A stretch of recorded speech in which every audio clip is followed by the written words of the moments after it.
Good morning. I'm Joan Jones with your top stories. And when the U.S. Navy blockade begins in the Strait of Hormuz at this hour, the confrontation with swarms of Iranian speedboats are what's being closely watched. The Islamic Republic is said to own a fleet of up to 5,000 speedboats, which has been described as still being roughly intact.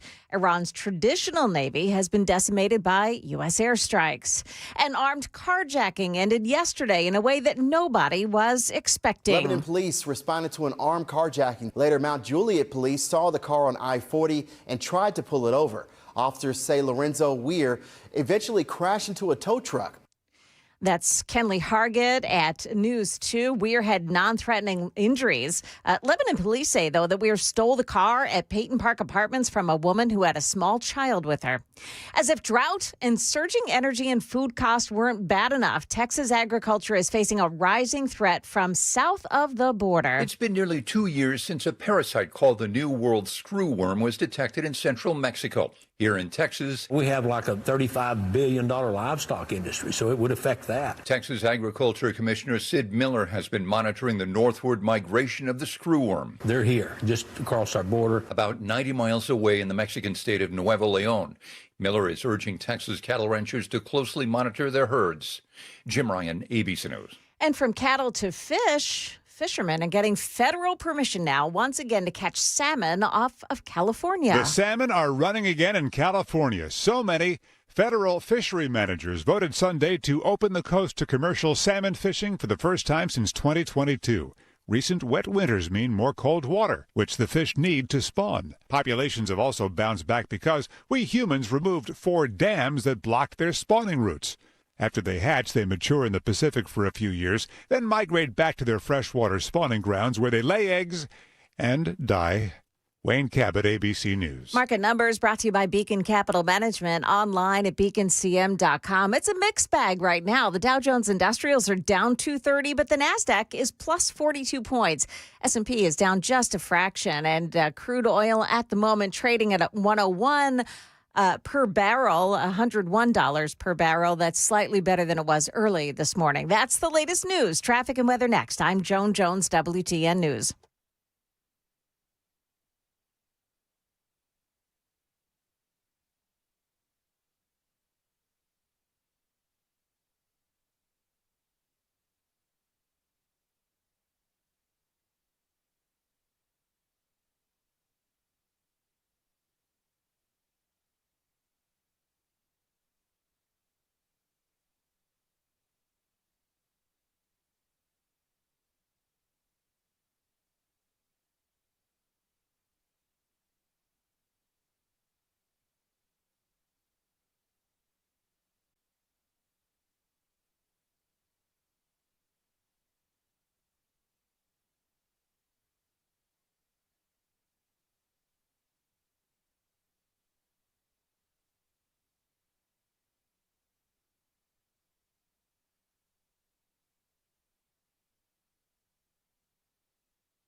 Good morning. It is 9:06 on Super Talk 99.7 WTN. Hey, how are you?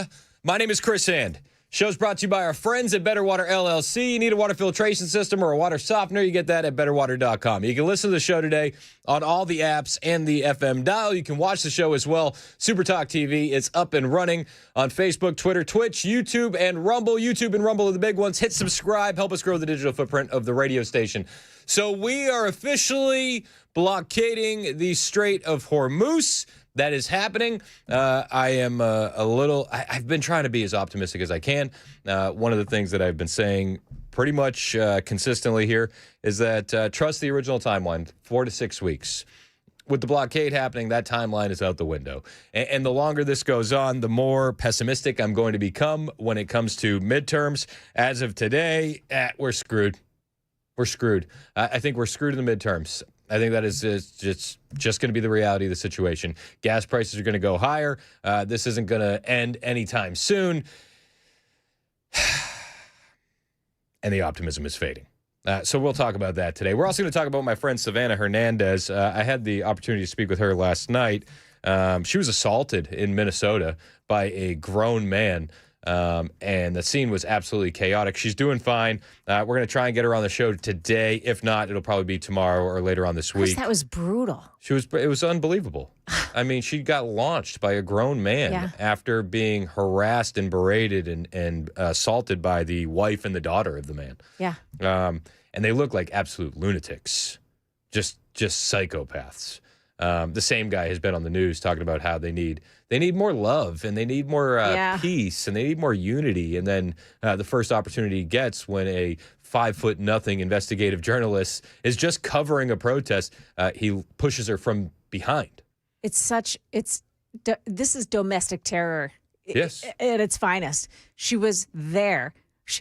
She has every right to be there, as does he, and anybody else in that crowd. And that crowd absolutely savage. They went after her. Well, they knew exactly who she was. Yeah. I mean, and that's one of the dangers in a lot of these guys. Like, I know a lot of these investigative journalists, these independent journalists that are on the ground in these situations.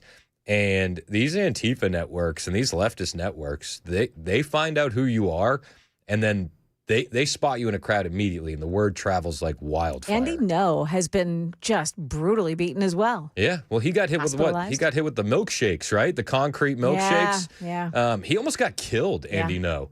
And you know, it's crazy. But so we'll talk about Savannah Hernandez. I did speak with her yesterday. I said, how are you doing? She's like, as good as I can be.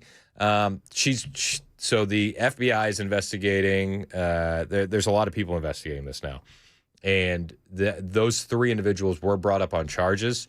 I don't want to get in front of her, but she's looking for other routes where she can, get some retribution legally. So we'll talk to Sav either today if she gets back to me. I know she has a little baby at the same time. This is like another thing that people don't understand. It's like Sav goes out there and she leaves her baby for the weekend. She's got like a 1-year-old at home.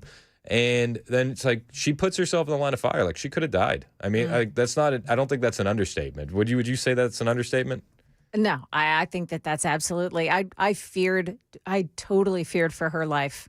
I mean, and it's just like that's the risk you take. Yeah. That's the risk you take going out in these situations. And she's fearless. So we'll find a time to talk to her either today or later on this week. I know she's like back home and recovering and just chilling. So it might not be today, but it might be later on this week. Plus, she probably got a few places to go and share this story first before she jumps on with us. But that's totally cool. Looking forward to speaking with her and talking about that story. But let's begin with the Strait of Hormuz. Donald Trump, this was him last night.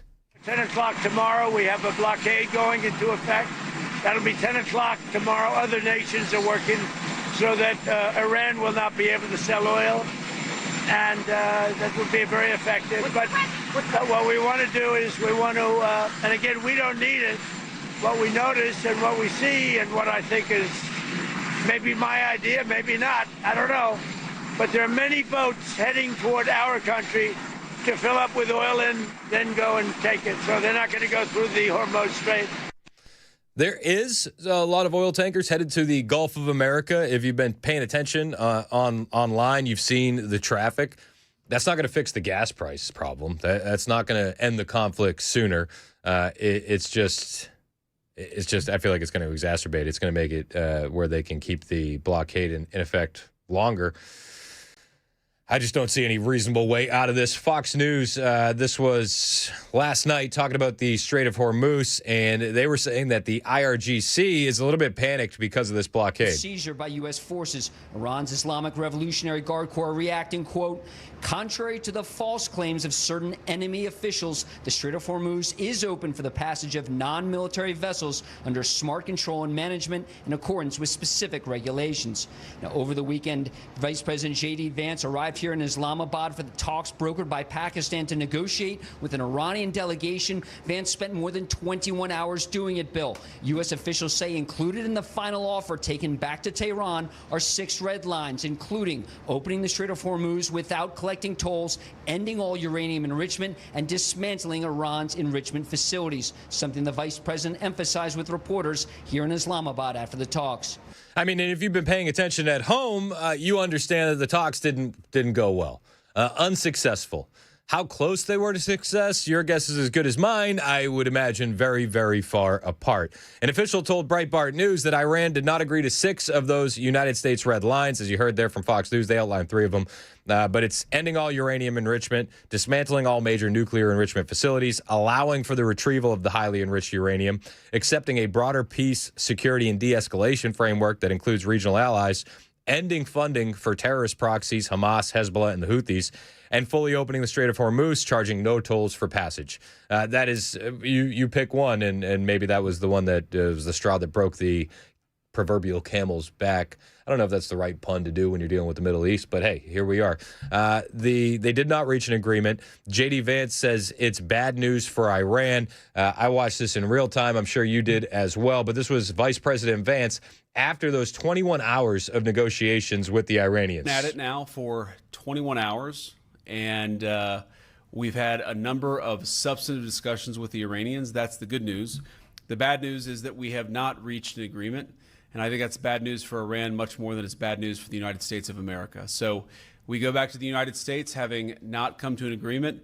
We've made very clear what our red lines are, what things we're willing to accommodate them on, and what things we're not willing to accommodate them on. And we've made that as clear as we possibly could. And they have chosen not to accept our terms. That was Vice President Vance on Saturday. This hurts Vance. You understand that, right? Vance was supposed to go in there and broker a peace deal with the Iranians because the war is very unpopular among conservatives. And just like, take the left out of it for a second. It is very unpopular among conservatives.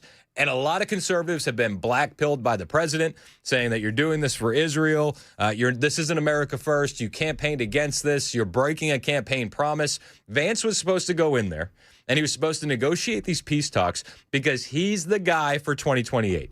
And they wanted to be able to say, yeah, well, Donald Trump did this, and that was unpopular, but Vance came in, and Vance brought peace to the situation. Vance calmed it down, but he didn't. I don't want to say like he blew it, but he definitely failed. I mean, let's be perfectly honest. You went in there, you had an objective, you didn't accomplish it. So now we're dealing with a blockade today that has been in effect for the last 15 minutes. And J.D. Vance, who was supposed to walk out of there like a star with a peace deal in hand, he's got an old goose egg. He's got nothing. This doesn't help him in 2028. Not at all. I mean, are you voting for J.D. Vance in 2028? I think that, I mentioned this during the Cross with Dan, I think that the ship for the midterms has sailed. I think we are screwed. I think that that's it. Maybe I'm a bit too early. Maybe things can change. I'd be pleasantly surprised and overjoyed if that was the case. But after this weekend, I'm becoming reserved to the fact that we're not winning in midterms. And when we don't win in midterms, we're going to have a lame duck president. And we're going to have to deal with impeachments. We're going to have to deal with arrests. We're going to have to deal with criminal charges. And I look at it, I'm like, what an absolute mess. You think about the momentum that we had in 2024 of November and where we are today in April of 2026. Just insane. They have wasted all of that momentum. Meanwhile, the Senate Republicans, they can't even get together and pass a funding bill. They can't do anything. The Save America Act, good luck. Good luck. We don't have any fighters in the Senate. The Republicans are, I think they're almost worse than the Democrats. We had a mandate from the American public, and then we didn't do anything with it. This is like one of the biggest missed opportunities of all time. And I'm apologizing for being pessimistic, but we're now in week 6. We're in week 6, and it doesn't look like this conflict is ending anytime soon. Am I wrong? Let me know if I'm wrong. 615-737-9986. J.D. Vance said that he was in constant communication over the weekend with Trump, Rubio, Hegseth, and even Scott Bessent. Yeah, obviously we were talking to the president consistently. I don't know how many times we talked to him, a half dozen times, a dozen times over the past 21 hours. We obviously also talked to Admiral Cooper, to Pete, to Marco, to the entire national security team. We talked to Scott Bessent a number of times. So look, we were constantly in communication with the team because we were negotiating in good faith. And we leave here with a very simple proposal, a method of understanding that is our final and best offer. We'll see if the Iranians accept it. Thank you. That's J.D. Vance over the weekend. They get a text here from 6667. 6667 says, 6 hours of you and the next guy. I'm out with this radio station. Listen, I'm just here to be honest with you. I could whisper sweet nothings into your ear, and I could tell you, don't worry. Daddy's got us. Everything's going to be fine. But that's not the reality of the situation. It's just not. I could lie to you if you'd rather me lie to you.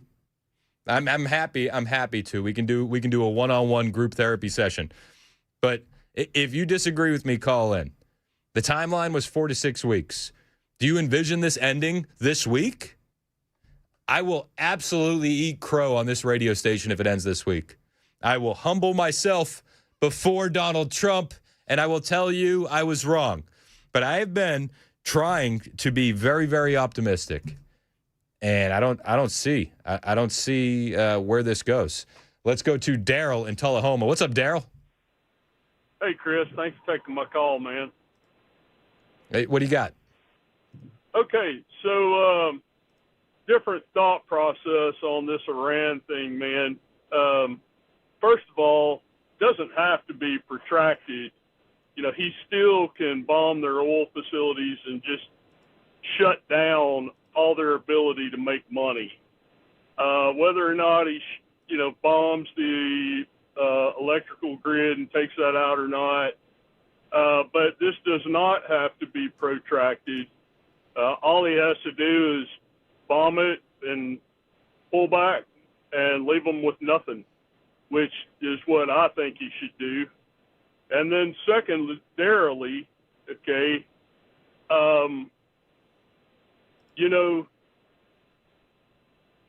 we have a lot of oil in the U.S. that could be opened up to lower the price of oil. And all he has to do is grant the licensure for that. And I'm sure there's oil companies that would go and fill that quite quickly.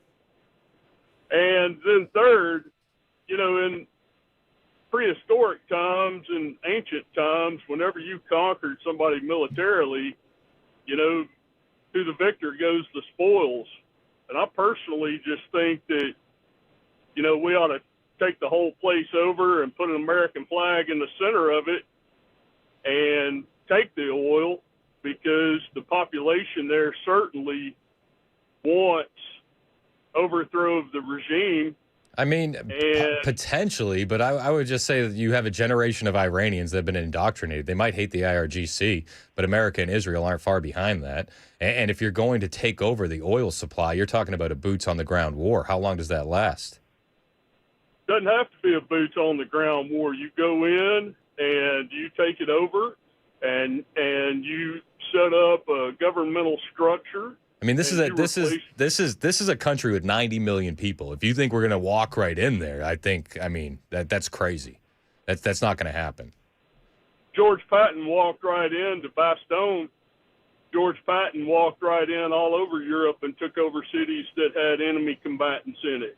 Listen, I'm a Celtics guy, and there's a coach by the name of Rick Pitino, and he's like, Larry Bird's not walking through that door, folks. And I would just tell you, George Patton is not walking through that door. Let's go to John in Lebanon. What's up, John? Well, I got a simple statement to make. The guy you just had on the phone is absolutely right. The common denominator here is the common denominator in this whole thing. I'm tired of hearing about boots on the ground is a bad thing. First of all, the reason Iran is still resisting is because we have not brought them to their doggone knees yet. I'm tired of hearing about how boots on the ground is a bad thing. Do you want a 20-year conflict? Iran, do you want a 20-year conflict? I still didn't hear you. I'm sorry. Do you want a 20-year conflict? I want to walk away from this a victor, and there's only one way to do that. You blow hell out of them, and then you put boots on the ground to make sure that we blow the hell out of them. And if there's one left alive, you put a bullet in his head. Okay, let's game plan this out, right? Let's say we put boots on the ground. That is very unpopular for conservatives. So then you got 2.5 years, right? No, just hear me out for a second. Hey, John, can you just hear me out for a second? If we go in boots on the ground, that is going to be extremely unpopular to conservatives. Kiss the midterms goodbye. And then you are seriously weakening your position for 2028. Would you want a Democrat regime in charge of this battle? I called you because we're talking about how to walk away from this a victor. There's one way to walk away from this a victor. You blow the hell out of them. You walk away. I mean, we have blown the hell out of them. We have not brought them to their knees. Otherwise, they would come to the table and tell you, hey, whatever you want, take your boot off our neck, we're done. That's when you put boots on the ground and you make sure every one of those scumbags are dead, and then you do what the fellow said a minute ago, you put your damn flag up. How long does that take, John?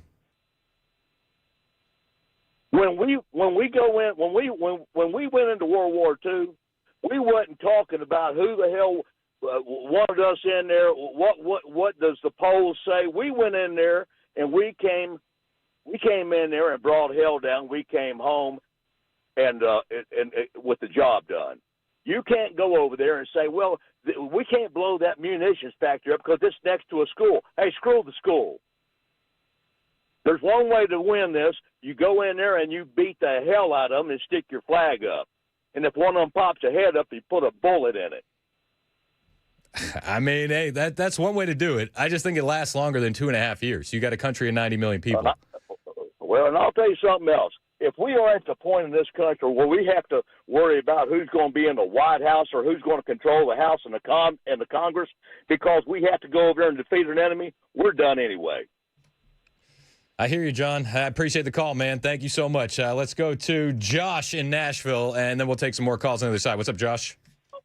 Hey, what's up, Chris? Man, love the show. What are you thinking? Man, I mean, really, I just think that I think everybody is worried about the midterms, worrying about where we're going to be. But I think Trump and Rubio, Hegseth, I think they're all going to get it figured out. I don't think we need to panic just yet. I think, we're America for a reason. So I think we just, everybody calm down, stay true to God, stay true to Trump. We're going to walk away with this thing. Thanks.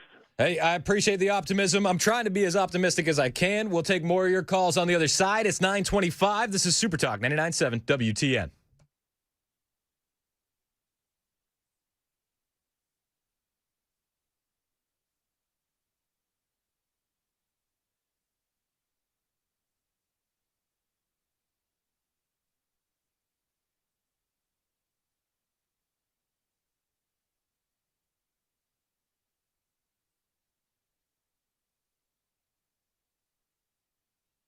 Hey, what's up? It's Chris Hand here from my friends at Busy Bee Plumbing, Heating, and Cooling. And the Spring Breathe Easy package is here, and it is designed to help you clear out the dust, the allergens, the pet dander. This powerful package includes an AC tune-up for just $89, plus an indoor air quality check for $69. You'll also get a dust inspection at just $49 with premium duct cleaning, which typically starts at $6.99. But that's not all. Busy Bee is also going to install a whole home germicidal system, and with premium service, you're going to get a bonus unit fog deodorizer, leaving your system so fresh and so clean, just like spring itself. Now, you're going to get all this value for just $11.99 on 1.5 to 3 ton systems, regularly $1,800, or $15.99 for 3.5 to 5 ton units, regularly $20.99. Call 615-775-7833 to take advantage of this deal today. 615-775-7833, or hit them up online, busybeehvac.com.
Good morning. It's now 9:30. I'm Joan Jones with your top stories, and we're a half hour into the U.S. blockade of the Strait of Hormuz. Here's ABC's Martha Raddatz. She says Iran is threatening to target U.S. ships. The U.S. military says the blockade will be enforced against vessels of all nations attempting to enter or exit Iranian ports in the Strait of Hormuz.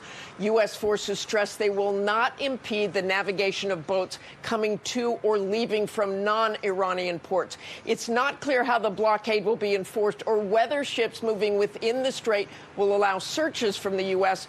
or, of course, whether any ships will even enter the strait. And Iran has countered, saying no port in the Persian Gulf or the Sea of Oman would be safe if its ports are threatened. We are keeping a close eye on any developments.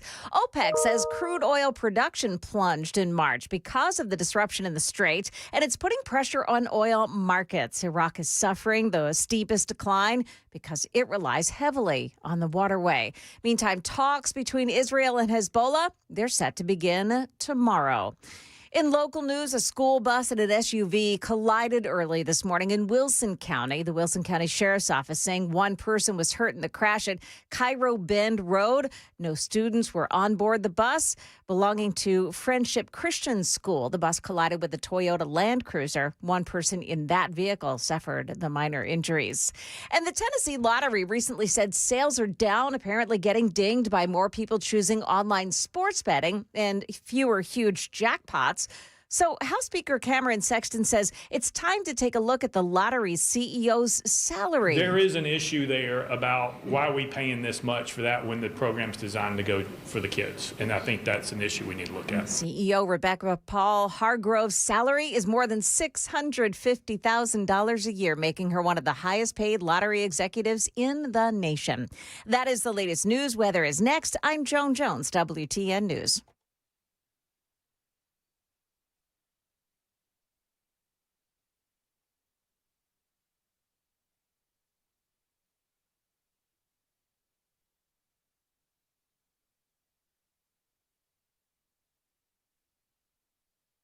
Hey, what's up? It's Chris Hand here with a message from Conservatives for Lower Healthcare Costs. President Trump is doing what politicians have promised for decades but never delivered. He's actually fighting to lower prescription drug costs for American families and seniors, and he's forced Big Pharma to make deals, reform pharmacy benefit managers, and launch Trump RX. That's a platform to buy medications at dramatically reduced prices. Real relief for Tennessee families, seniors, and anyone who's ever had to choose between a prescription and rent. But right now in Nashville, some politicians are pushing Senate Bill 2040, the Fair Prescription Act, and it sounds reasonable, but they say it's not, and multiple people are saying it would force the closure of hundreds of pharmacies across Tennessee overnight, which would mean thousands of jobs eliminated and over 1.5 million patients scrambling to find care. Many of these pharmacies serve rural communities where the nearest pharmacy is 30 minutes away. SB 2040 would also cut off mail-order delivery. That hurts our veterans, seniors who can't drive, and Trump RX itself. This is big government at its worst, trying to solve a problem by creating a few more. Conservatives for Lower Healthcare Costs is sounding the alarm. You can learn more and decide for yourself at protecttnrx.com.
37 minutes past the hour on Super Talk 99.7 WTN. Hey, how are you? My name is Chris Hand. Show's brought to you by our friends at Better Water LLC, water filtration systems, water softeners, betterwater.com. You can find me on all the social media platforms at Chris Hand on air. Hit the follow button. I will follow back. I'm getting called a Democrat on the text line. A Democrat. Because I don't support a boots-on-the-ground invasion in Iran, because I'm being realistic that this is going to cost us the midterms. I'm sorry if the reality is a bit uncomfortable, but that's what we're looking at. We're staring down this barrel. I'm giving the Trump administration all of the optimism I have. It is waning, and I've been giving them optimism. The original timeline was 4 to 6 weeks. We're in week 6. Now we have a blockade in the Strait of Hormuz, which has gone into effect about 38 minutes ago. I'm just wondering when we're going to do the America First stuff.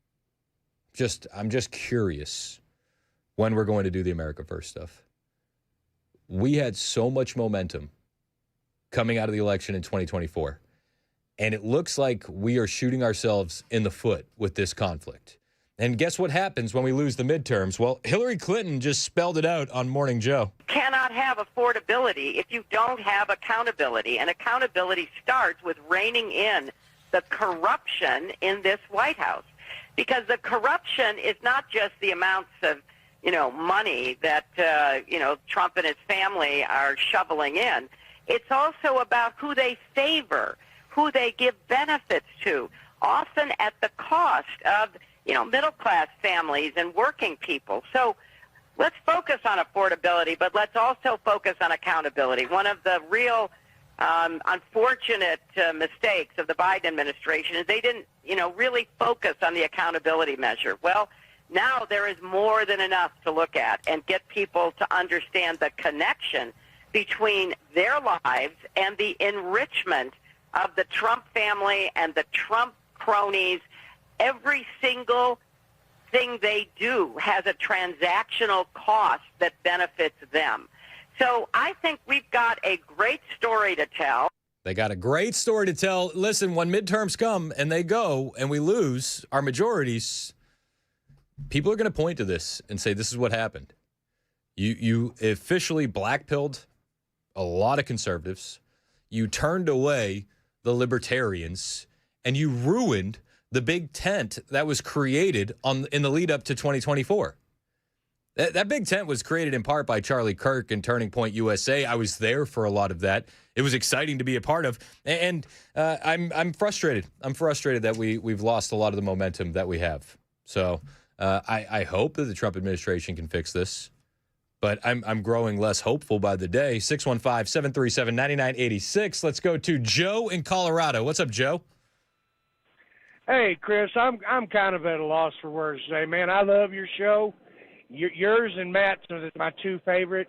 I really don't listen to the 12 to 3. I think them people are somewhere moderate. But you got to stay the course, man. If you thought he was going to change it all in 4 years, we have to stay the course, and we have to hope is things that aren't seen. I mean, I know you're a Christian, man. You've heard this.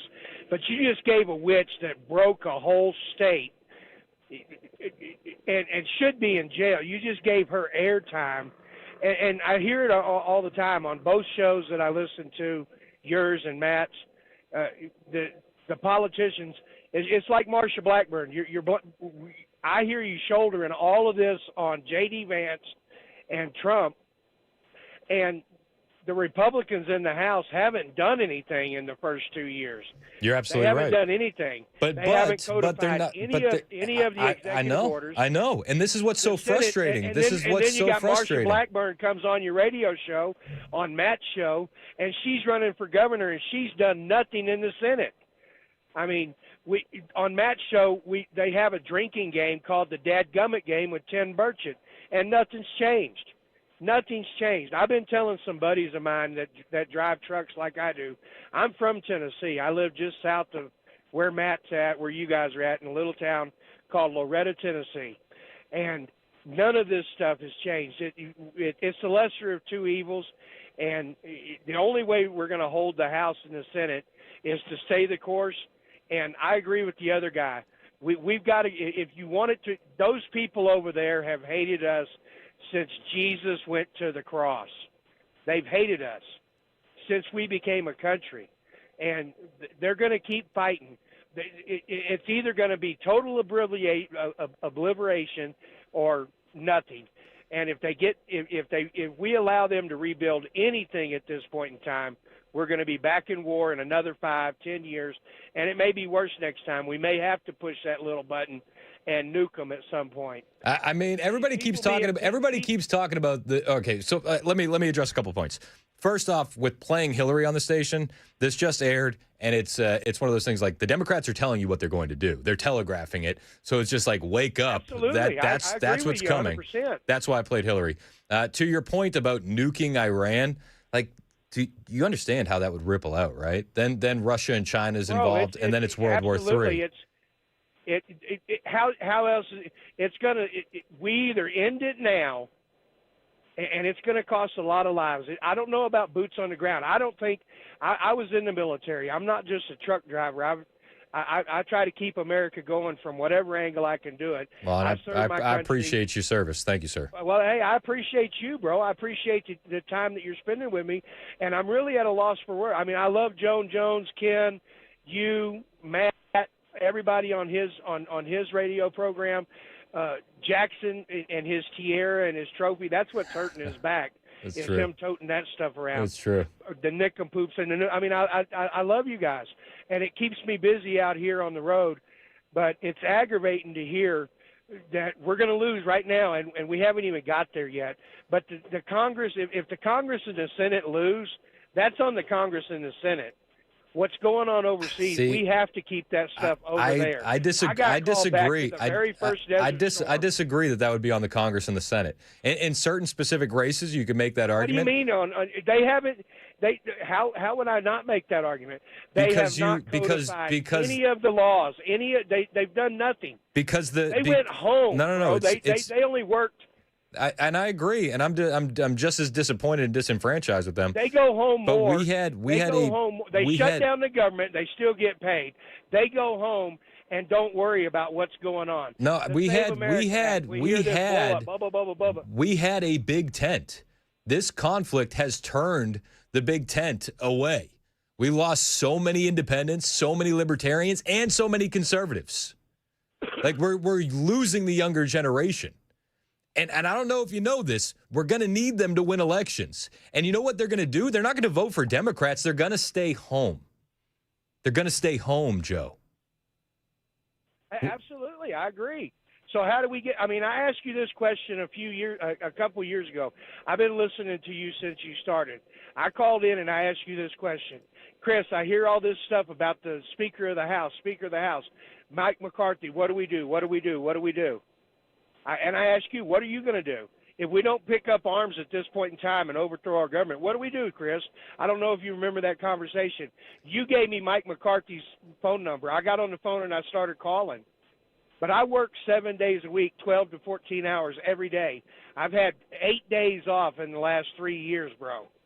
And I talk to everybody out here at the fuel pump, inside the truck stop, at the rest area when I'm sleeping at night and walking my dog. I'm talking to everybody about whether it be God or our country and what's best for our country. And a lot of it is things that I learn and hear on your radio station, on Matt's radio, on his program, the things I listen to at night, Red Eye Radio and Mark Levin, and then the gospel that I listen to. I mean, it's like the picture this morning, you guys bashing Trump over that. I don't know if you've ever been to a tent revival or not before, but I've seen grown men lay hands on people and other people sit around and lay hands on all the people in the room. Listen, my criticism. Yeah, I think it's a jab at the vote. My criticism against Trump was that, like, why? Why are you? Why are you committing these self-inflicted wounds? It's so dumb. It's so dumb. And even if you are taking a jab at the Pope, there's 55 million Catholics in this country. Like, that's stupid. That is stupid right now. I agree. Just keep your head down and ignore them. So what do we do? Hey, your guess is as good as mine, Joe. I don't have all the answers. I wish I did, but I definitely don't. Let's go to Bobby in Nashville. What's up, Bobby? Hey, brother, I just want to say one thing. One thing we don't do is go over there waving a flag to them and say, hey, we're going to give you some money not to build a bomb like our last administration. But I got to say this, Chris. My dad was in the military. He knew a lot of people in the military. And the thing of it is, we got to stay the course, and you got to keep them down. You got, like the caller said before the break, you got to keep your foot on that neck, and you got to just keep on going. I think Trump's got something he's going to do, but President Trump needs to quit telling everybody what he's going to do. And, brother, I appreciate your show and everything, and we got to get the politicians on TV that we support and let them stand up and get on there and tell us what they're going to do instead of not what they're going to do. You know what I'm saying? The callers, your last caller's right about Marshall Blackburn and all of them. They talk a big game, but I want to see them out and about everywhere like the Democrats are. Hey, we got to do this, we got to do that. They do that when it's election time. But after election time, they don't do nothing. They just crawl back in their hole, brother. Yep. But I'd like to know your insight. Hey, well, I appreciate the call, Bobby. And no, I'm frustrated with the Senate Republicans and the Congress in general. We had so much momentum coming in January of 2025. They've codified nothing. Everything can be undone by the stroke of a pen, just like it was put in by the stroke of a pen. And it seems like with this conflict, we are alienating vast majorities of the base that got Trump elected. What do you want me to say? People are mad. I'm getting called a Democrat. I'm getting called a Democrat. I'm probably, and just for the record, and I think the other guys would agree with this, I'm probably the furthest right of anyone on this radio station. Maybe they disagree, but I would imagine I am further right than just about anybody on this radio station. How you can look at this and just say everything's going to be fine, we need to go nuke Iran, we should be putting boots on the ground. That is just so short-sighted. We're going to lose the midterms, and if we do all that, I think we would lose in 2028.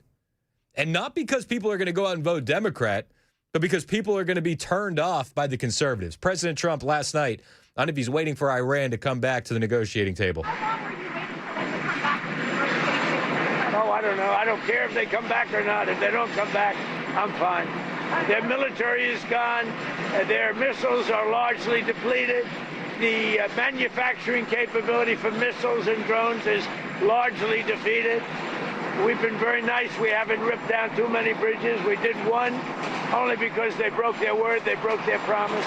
And remember, their promise was that they were going to open the Hormuz Strait. They didn't do it. They lied. Are you shocked that they lied? No, of course not. Of course not. Are we shocked that negotiations didn't go well? No, not really. Not really. What happens next? 615-737-9986. We'll take more of your phone calls on the way. It's 9:51 on Super Talk 99.7 WTN.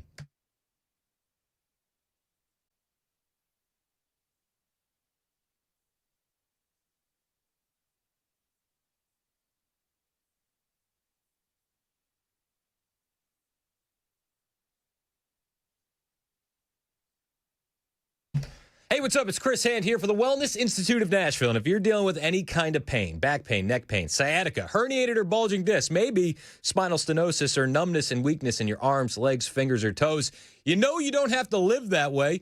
If you talk to the Wellness Institute of Nashville today, Dr. Mitchell could absolutely change your life. It starts with non-surgical spinal decompression, which you can get right now at 47% off. From there, you're going to find that this is the only office in Tennessee with brand new technology like the HydroWave, which is going to stimulate your own stem cells for healing at the cellular level. On top of that, robotic lasers, anti-gravity machines, cryotherapy, and more. This is why Dr. Mitchell needs to be your doctor.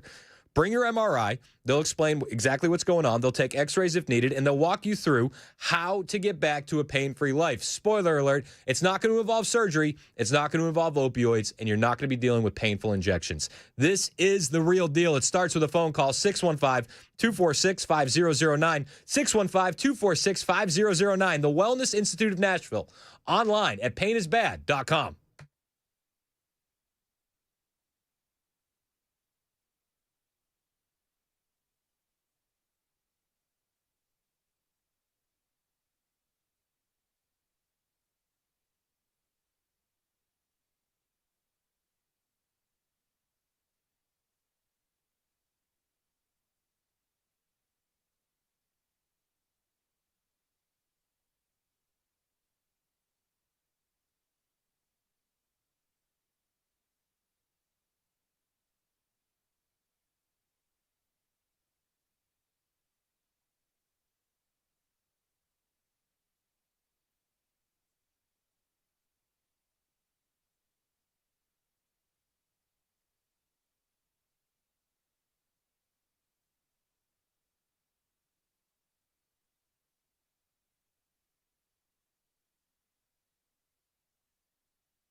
Coming up here, if Eric Swalwell is removed from Congress, Democrats want to take Republicans down with him. Also, you may hate those pedal taverns, but not more than a Waymo car does. We'll explain coming up here at 10 o'clock on Super Talk 99.7 WTN.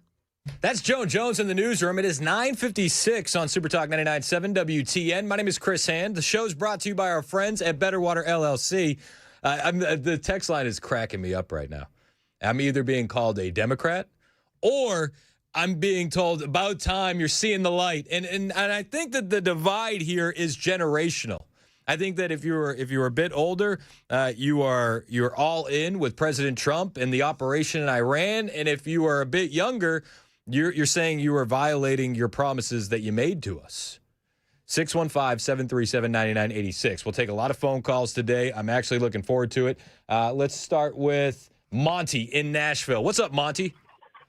Hey, brother, I just want to call in and let you know I appreciate you taking on these tough Oh, it's Monty Fritz. Why didn't you tell me it was Monty Fritz? Monty Fritz is running for governor in the state of Tennessee, everybody.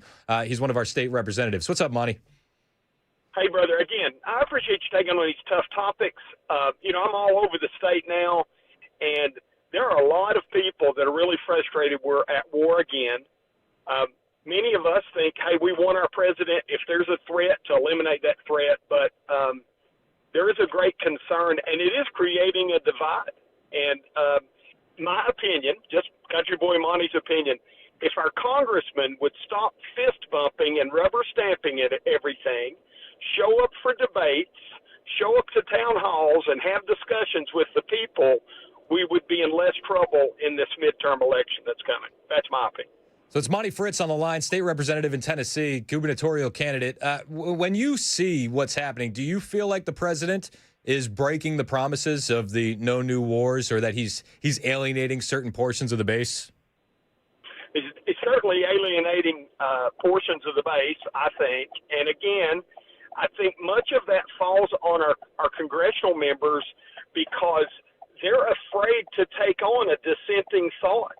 I mean, I love what much of President Trump has done for the nation, but in our republic, we must be willing to have dissenting opinions sometimes. And, I don't hear anything from Congressman Rose. I don't hear anything from Senator Blackburn dissenting about this. They just avoid the topic. And that is a weak position. And I think that we need to confront these types of discussions, hear the people, and let the people hear from us what we think about them. Well, I appreciate you calling in, Monty. If you were in a position of power, what would you do? Are you going boots on the ground, or are you pulling back? Absolutely not. You try to avoid being there to start with is the first thing. Projection of strength is the best way to peace. Peace is a blessing from God. We have to ask ourselves a question. If we've been at war for 25 years, what are we doing in God's eyes that's allowing us, our nation, to continue to send men and women off to do things that will haunt them for the rest of their lives, to become injured, and then have a VA system that doesn't take care of them? Yep. To have a budget just in our state, as governor, just in our state, a budget that's grown by 59% in 6 years, yet the spending on veterans in Tennessee has gone down every year. We all get up and smile and wave and send the soldiers off, but we have an obligation to take care of those men and women when they come back. You're absolutely right. I've had 3 Navy SEALs in my office, 2 Navy SEALs in my office, and a Ranger in the last couple of weeks talking about some possible treatments, to help these men get rid of the night terrors, to get rid of their addictions to alcohol and opioids, that the pain of what they've had to live through time after time, 12 and 15 deployments. And those who don't serve have no idea what that man or woman and their family members are going through. And I think much of the frustration we have today is because we still aren't really taking care of our veterans.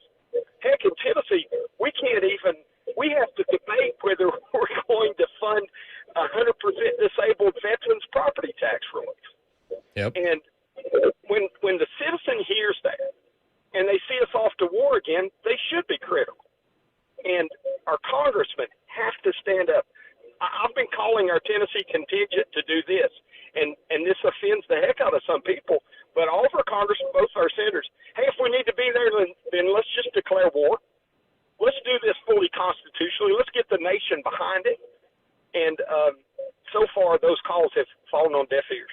Not surprised. Monty Fritz, thank you for the time today, sir. I do appreciate you, and good luck with everything. See you, brother. 10:02 Super Talk 99.7 WTN.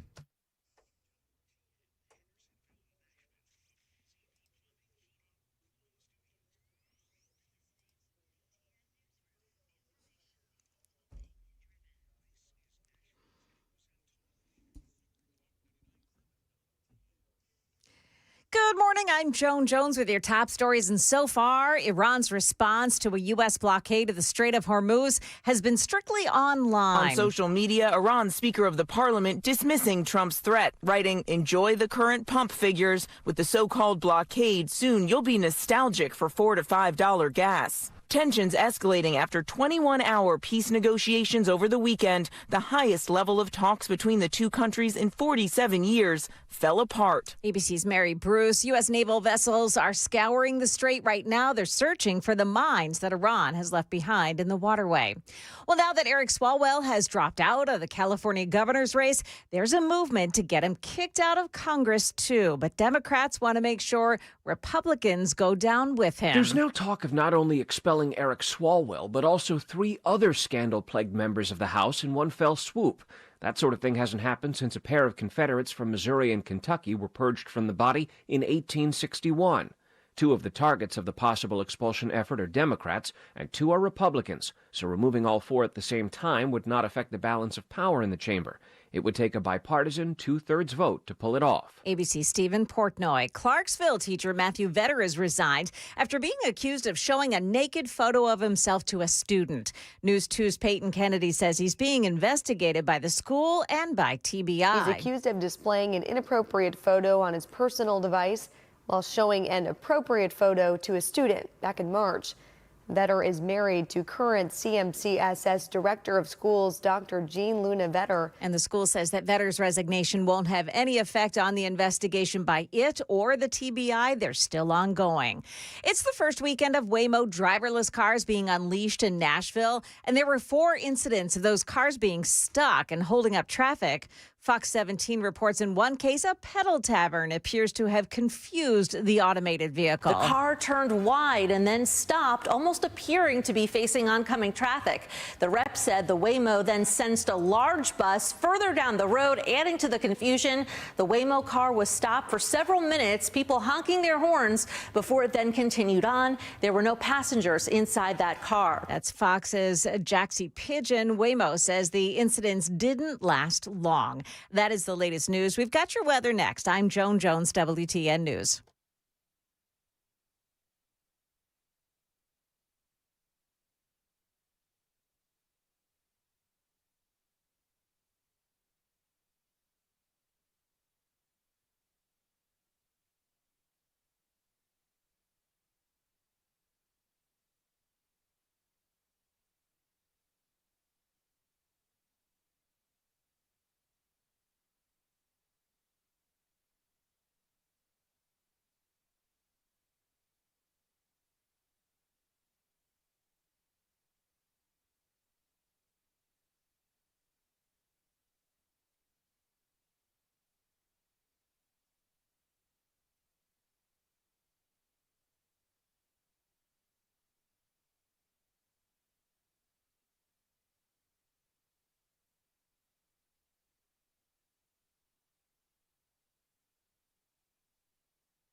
It's 7 minutes past the hour on Super Talk 99.7 WTN. Hey, how are you? I'm Chris Hand. The show is brought to you by our friends at Better Water LLC. Water filtration systems, water softeners. You get those at betterwater.com. You can listen to the show on all the apps, the FM dial. You can watch the show, YouTube and Rumble. We have video for all the audio that you hear on your radio station. So hit like, hit subscribe, and join us over there if you care to. President Trump talking about the negotiations between Iran and J.D. Vance. He said that they came in acting like they had all the cards when they had zero cards. Started off weak. They came in like they had the cards, but they don't have the cards. Their army, their whole military is obliterated. The whole place is obliterated. And, as you know, levels of leaders are gone. They're literally gone. Khomeini's gone. The whole thing is gone. The whole place is gone. They have one thing that they can do. They can say, well, gee, we're going to put a mine someplace just a mine. We'll drop 1 mine, 2 mines, 10 mines. And that will, if you have a ship that costs $1 billion, you say, well, I'd prefer not getting whacked by a mine, losing my ship or damaging it badly, at least. And so that's a little bit of a thing that they can do. That it's military might and military power don't do it, but, it's extortion. And they're extorting the world. We don't get our oil from there. We have so much oil. And one thing you said, and I don't know if anybody heard it well, but we have boats pouring up to the United States. They'll be filling them up, and they'll be leaving, and they're going to be packed with the best oil you can get. Light, sweet crude. They're going to have the best oil that you can get. But so that's interesting, and it's great because we have a lot of oil. We don't get any. I mean, literally last year was 1%. We did that as a favor. We don't need the Strait. I mean, the president is right when it comes to our energy, but at the same time, the energy is traded on the global market. And this conflict is exacerbating those costs. And while you can tell an American family that's living paycheck to paycheck that we're good on energy, that doesn't actually make a big difference to them when it comes to the gas pump. So, I mean, what are we doing here? 615-737-9986. Let's start with Robert in McMinnville. What's up, Robert? Hey, man. Thanks for taking my call. I definitely share your sentiments, your concerns, and your hesitations. I think you're on the right track. I just have a problem when I hear Americans say they don't care if they blow up schools and kill little children. How would we like it if someone came here and did that to us? We wouldn't. I got 7 children. I got 1 in the military, and I talk to a lot of people on a daily basis, and I'm not up for killing people just so we can prove that we're a big, tough guy. I believe God's going to give us a black eye, brother. Well, I really do. I think the black eye's coming. We're going to get a humbling for once in about 75 years, and we better, nothing's guaranteed, and we're on shaky ground in America. If we all don't start loving one another and doing good to one another, I don't care what Donald Trump says. I'm not for or against the guy, but I mean, I think militarily, I think we can take them. It just depends on what's the cost and what are you willing to give up? Because according to your little thing you just did, Donald Trump just said we did take out the military. He said they do not have a military anymore. They got 90 million people, though, and if we go in there, boots on the ground, we're not going to create more allies. Like that's not the case. No, you're right, brother. You're exactly right. We didn't bring liberation and democracy to Iraq and Afghanistan. In fact, last time I checked, both countries are actually worse now than they were before. You're spot on. I mean, it's just spot on, brother. It's just infuriating when people tell me that they want boots on the ground. It's like, how many of our soldiers do you want to die? Like, how many do you want to come back limbless? How many do you want to come back with PTSD? We had Monty Fritz on a moment ago. He's like, yeah, the VA is already a mess.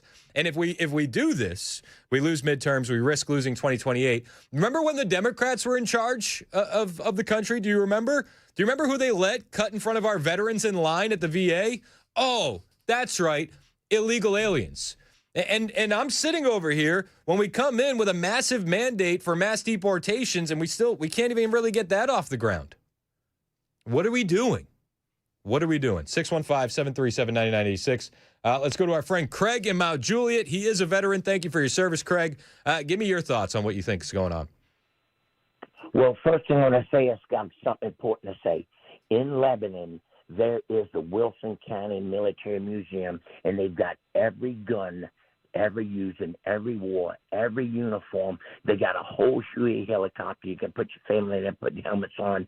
It is a hidden gem in Middle Tennessee. People, go look at it.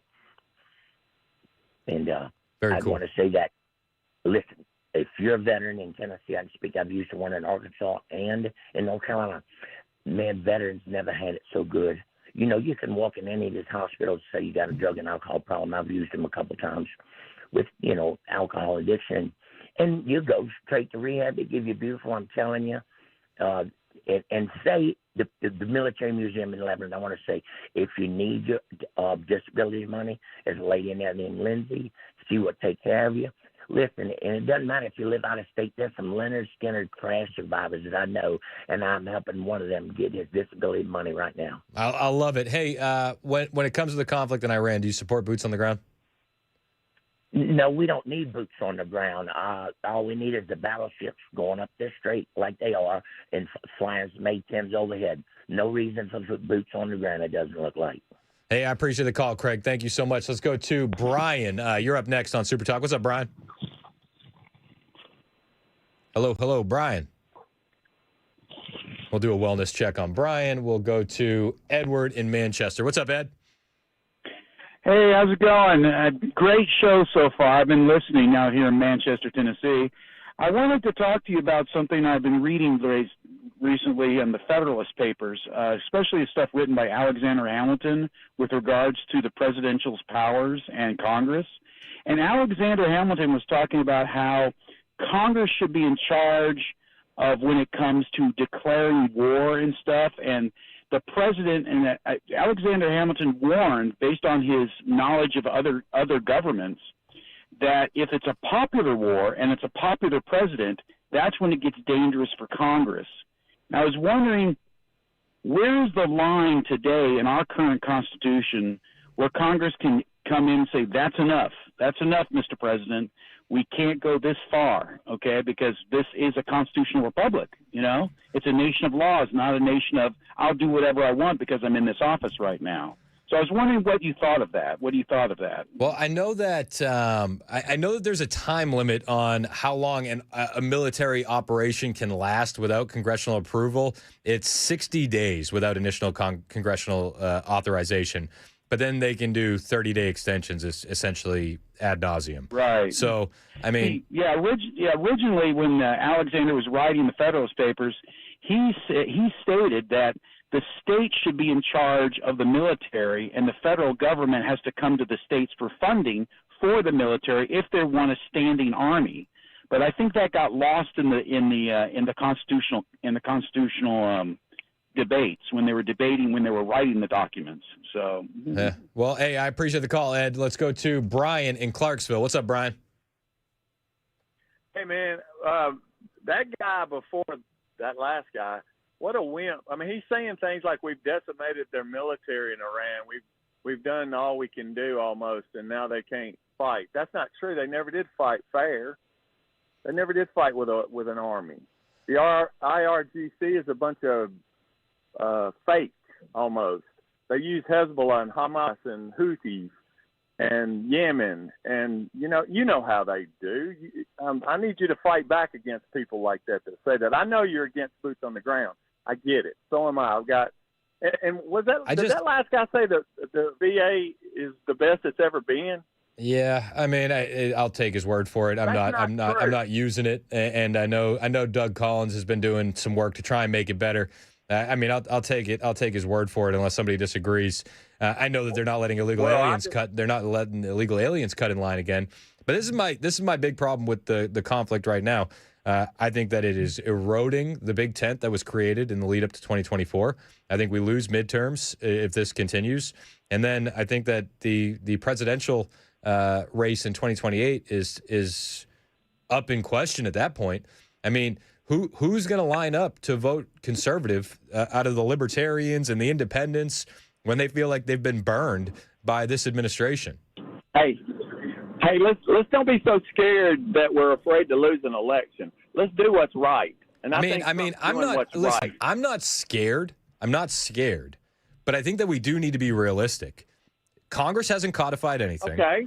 Congress hasn't codified anything. If we lose midterms, then we have a lame duck presidency. Nothing is going to get done, even less than what we're getting done now with John Thune in charge of the Senate. We're going to have impeachments. We're going to have criminal charges. And then we're going to have what? Our men and women of ICE being brought up on criminal charges and just the absurdity that's going to follow. And then 2028 is going to get here.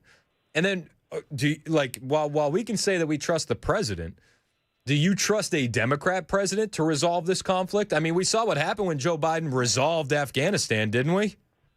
Hell no, I don't trust them. I don't trust Republicans either. Like half your callers are saying, these people get in the office and don't do crap. That's been the legacy of every politician since I've been born. I'm 65. It's true. Fixing to be 66 if God's grace continues to cover me. But the truck driver from Colorado is exactly right. We got to trust God in this too. There's a higher power here. We can't predict the future all the time. Now, I trust you as a smart guy. You're very well read, very, very well read. You're the best on the radio, no doubt about it. I'm not saying that just so you keep me on or let me talk. It's just you are. You're very fair. But then sometimes I think you let other things take over your thought process and saying, we're trying to predict the future here. We got to keep them out. We do. We do have to. You're right about that. But what if we don't?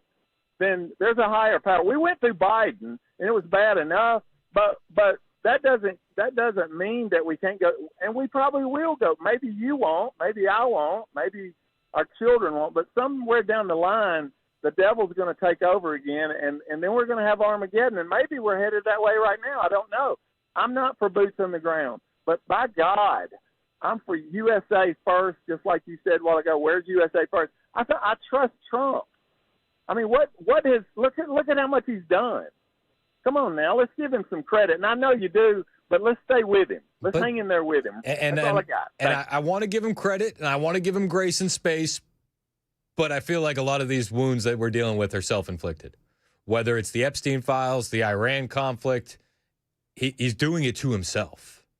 I voted for the guy 6 times. I would vote for him again. But what are we doing here?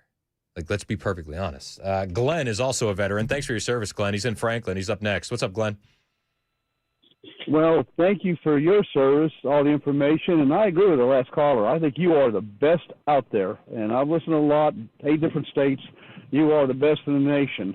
So thank you for what you do for our community, for your information that you give us and keeping us informed. Without you, there'd be a lot of people that weren't informed as good as we need to be. I'd be careful singing. I'd be careful singing my praises too much, Glenn. I mean, if I'm looking at the text line, I'm actually a Democrat, and I'm Neville Chamberlain, and I'm soft.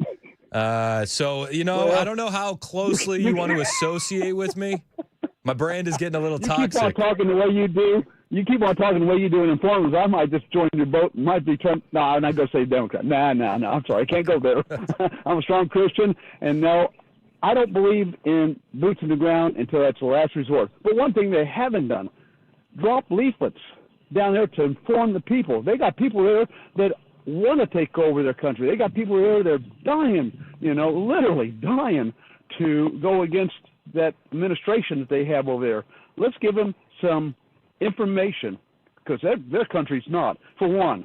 And what's going on over there? In the Quran, I was told, I haven't fact-checked this, but I was told by someone that did know the Quran that it's okay to lie, cheat, go against the word, everything against infidels.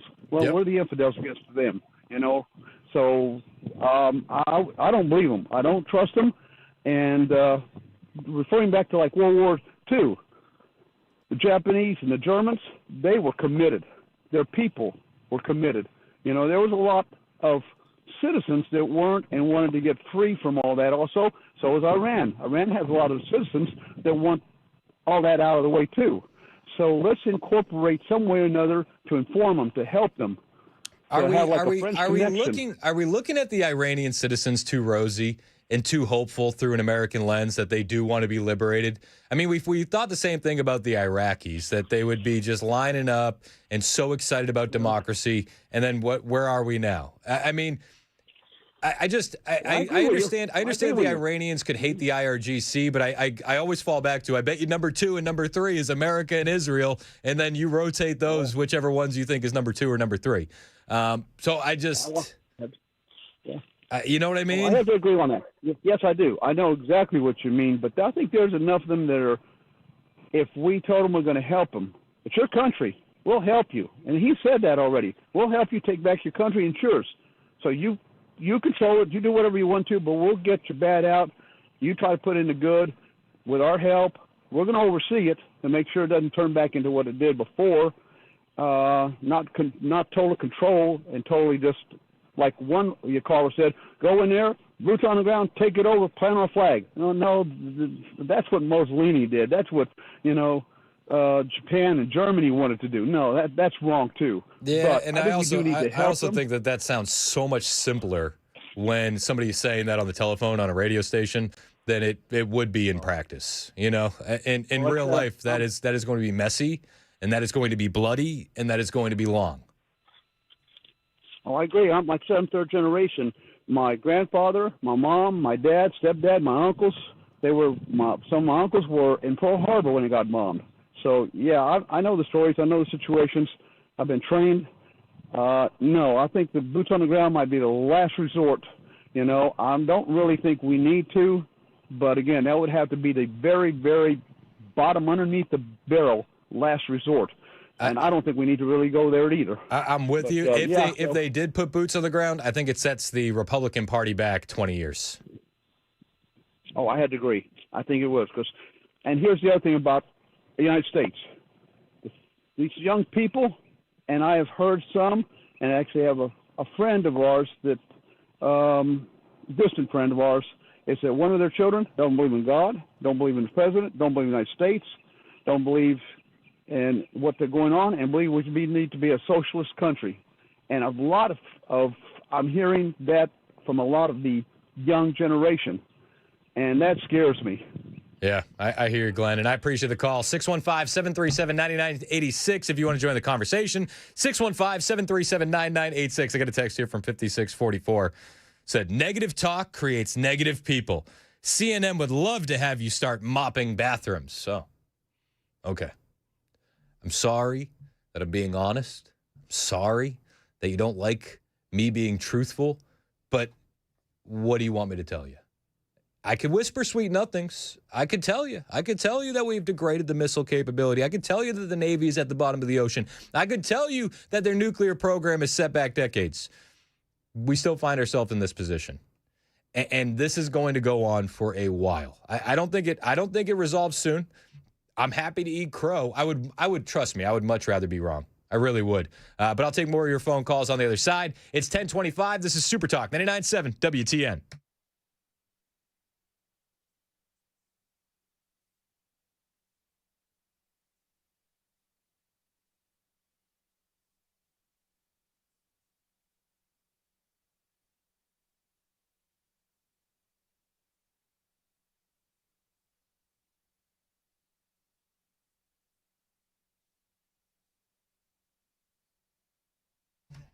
Hey, what's up? It's Chris Hand here for my friends at United Structural Systems. And you've been hearing me talk about USS all the time. We love these guys. They're the best.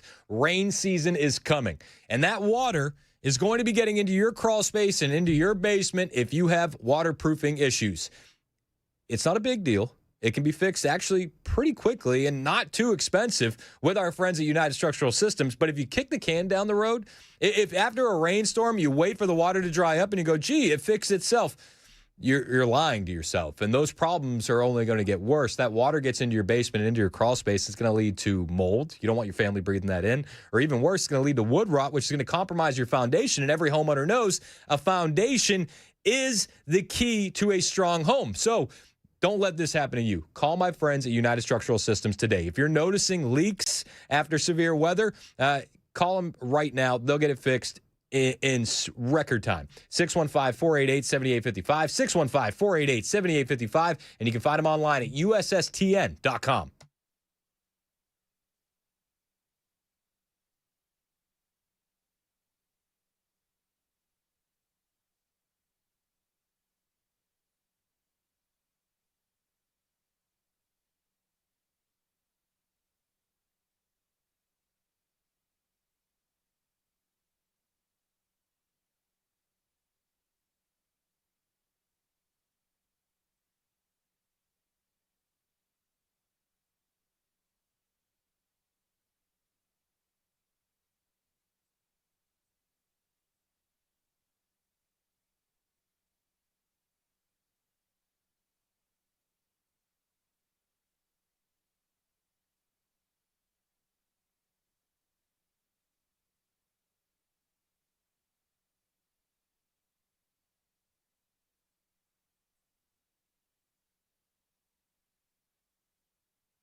it wasn't. Good morning. It's now 10:30, and I'm Joan Jones with your top stories. The U.S. has begun work on clearing mines in the Strait of Hormuz as a blockade gets underway. So we have minesweepers there now. We have highly sophisticated underwater minesweepers, which are the latest and the greatest, but we're also bringing in more traditional minesweepers. A lot of countries don't have minesweepers. That's President Trump there speaking with Maria Bartiromo yesterday on Fox Business. Now, the Wall Street Journal this morning says there are more than 15 U.S. warships in place, including an aircraft carrier, several guided missile destroyers, and an amphibious assault ship. They're likely operating outside of the strait to avoid being fired on by Iran. There have been 6 deadly car crashes across Middle Tennessee in the last 8 days. News 2's Jaxie Pigeon tells us that statistic doesn't match, though, the statewide trend. The most recent was Sunday night along Highway 70 near the Davidson-Cheatham County line. Police say a driver veered off the road, overcorrected, and triggered a 3-vehicle crash. A 59-year-old man was killed, and charges are expected. Then on Thursday, April 9th, a 20-year-old motorcyclist was killed on I-24 in Cheatham County. Investigators say he hit the back of a tractor trailer and the bike caught fire. And those situations go on. Now, there are new state numbers that show fatalities from car crashes are down year over year. So far, 229 fatal crashes in Tennessee this year, more than 270 at this point in the last 2 years. And if you refuse to get the COVID vaccine, you may be highly sought after. According to a study from Vanderbilt University, an increasing number of patients are requesting unvaccinated blood for transfusions, even if they say there's no safety benefit to unvaccinated blood. Weird. Yeah, isn't that something? That's so strange. Yeah. Well, they say it's happening frequently enough that health systems are looking into ways to standardize how to respond to such requests. They say some people are actually choosing not to receive any blood if they can't get unvaccinated blood. That is the latest news. Weather is next. I'm Joan Jones, WTN News.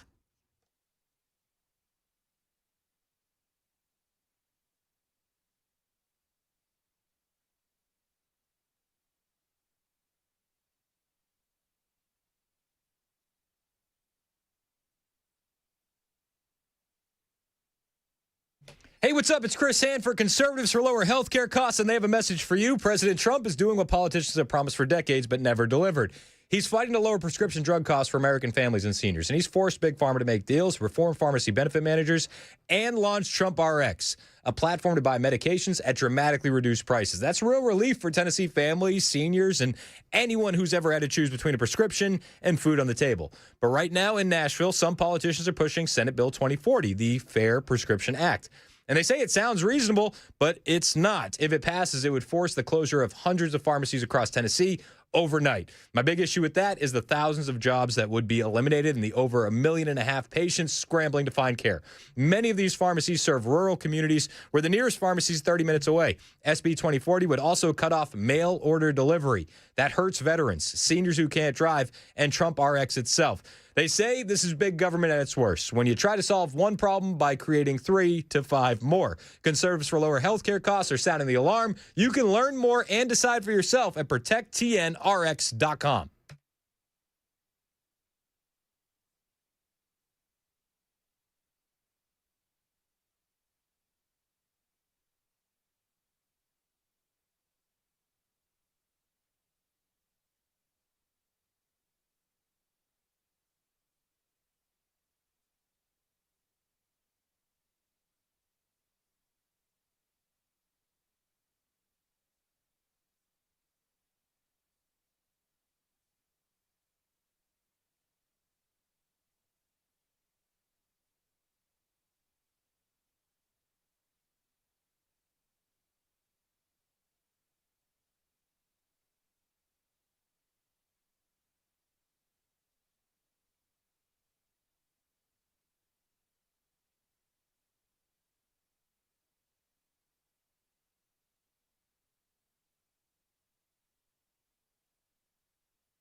37 minutes past the hour on Super Talk 99.7 WTN. My name is Chris Hand. Hey, how are you?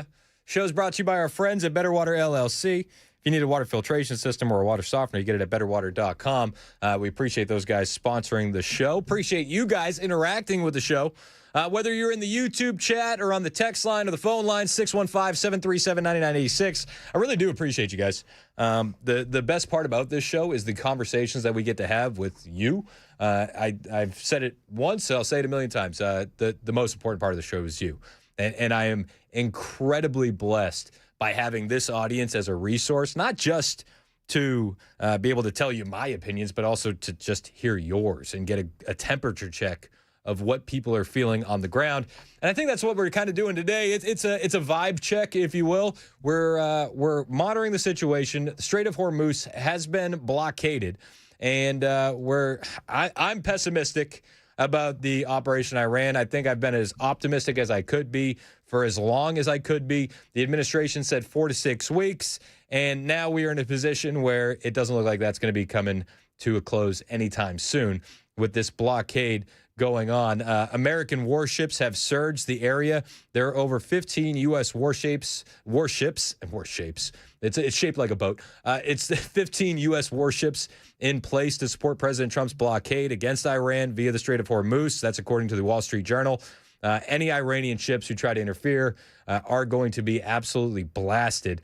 And Iran, they say, is powerless to do anything about it. President Trump confirmed that if the IRGC deploys any ships near America's Strait of Hormuz blockade, they will be eliminated. Fox News just reported this moments ago. This is coming from CENTCOM.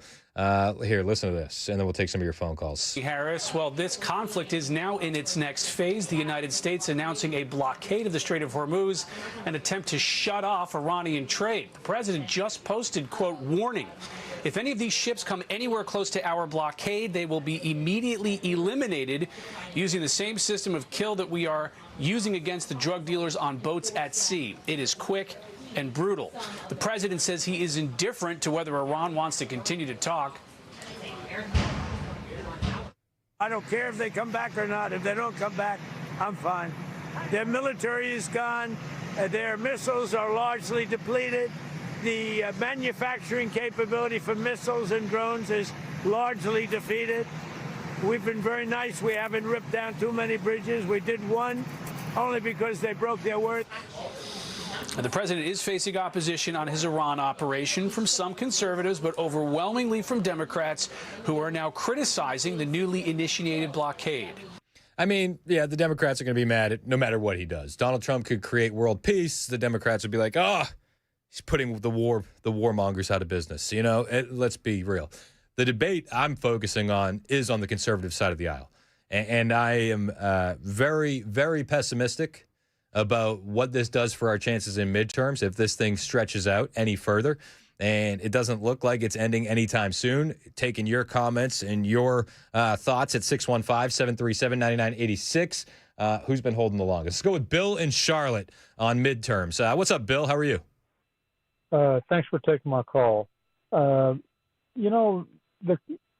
talk about conservatives, independents, sitting out the midterms and maybe even 2028, as well as the younger generation. I guess the question is simple.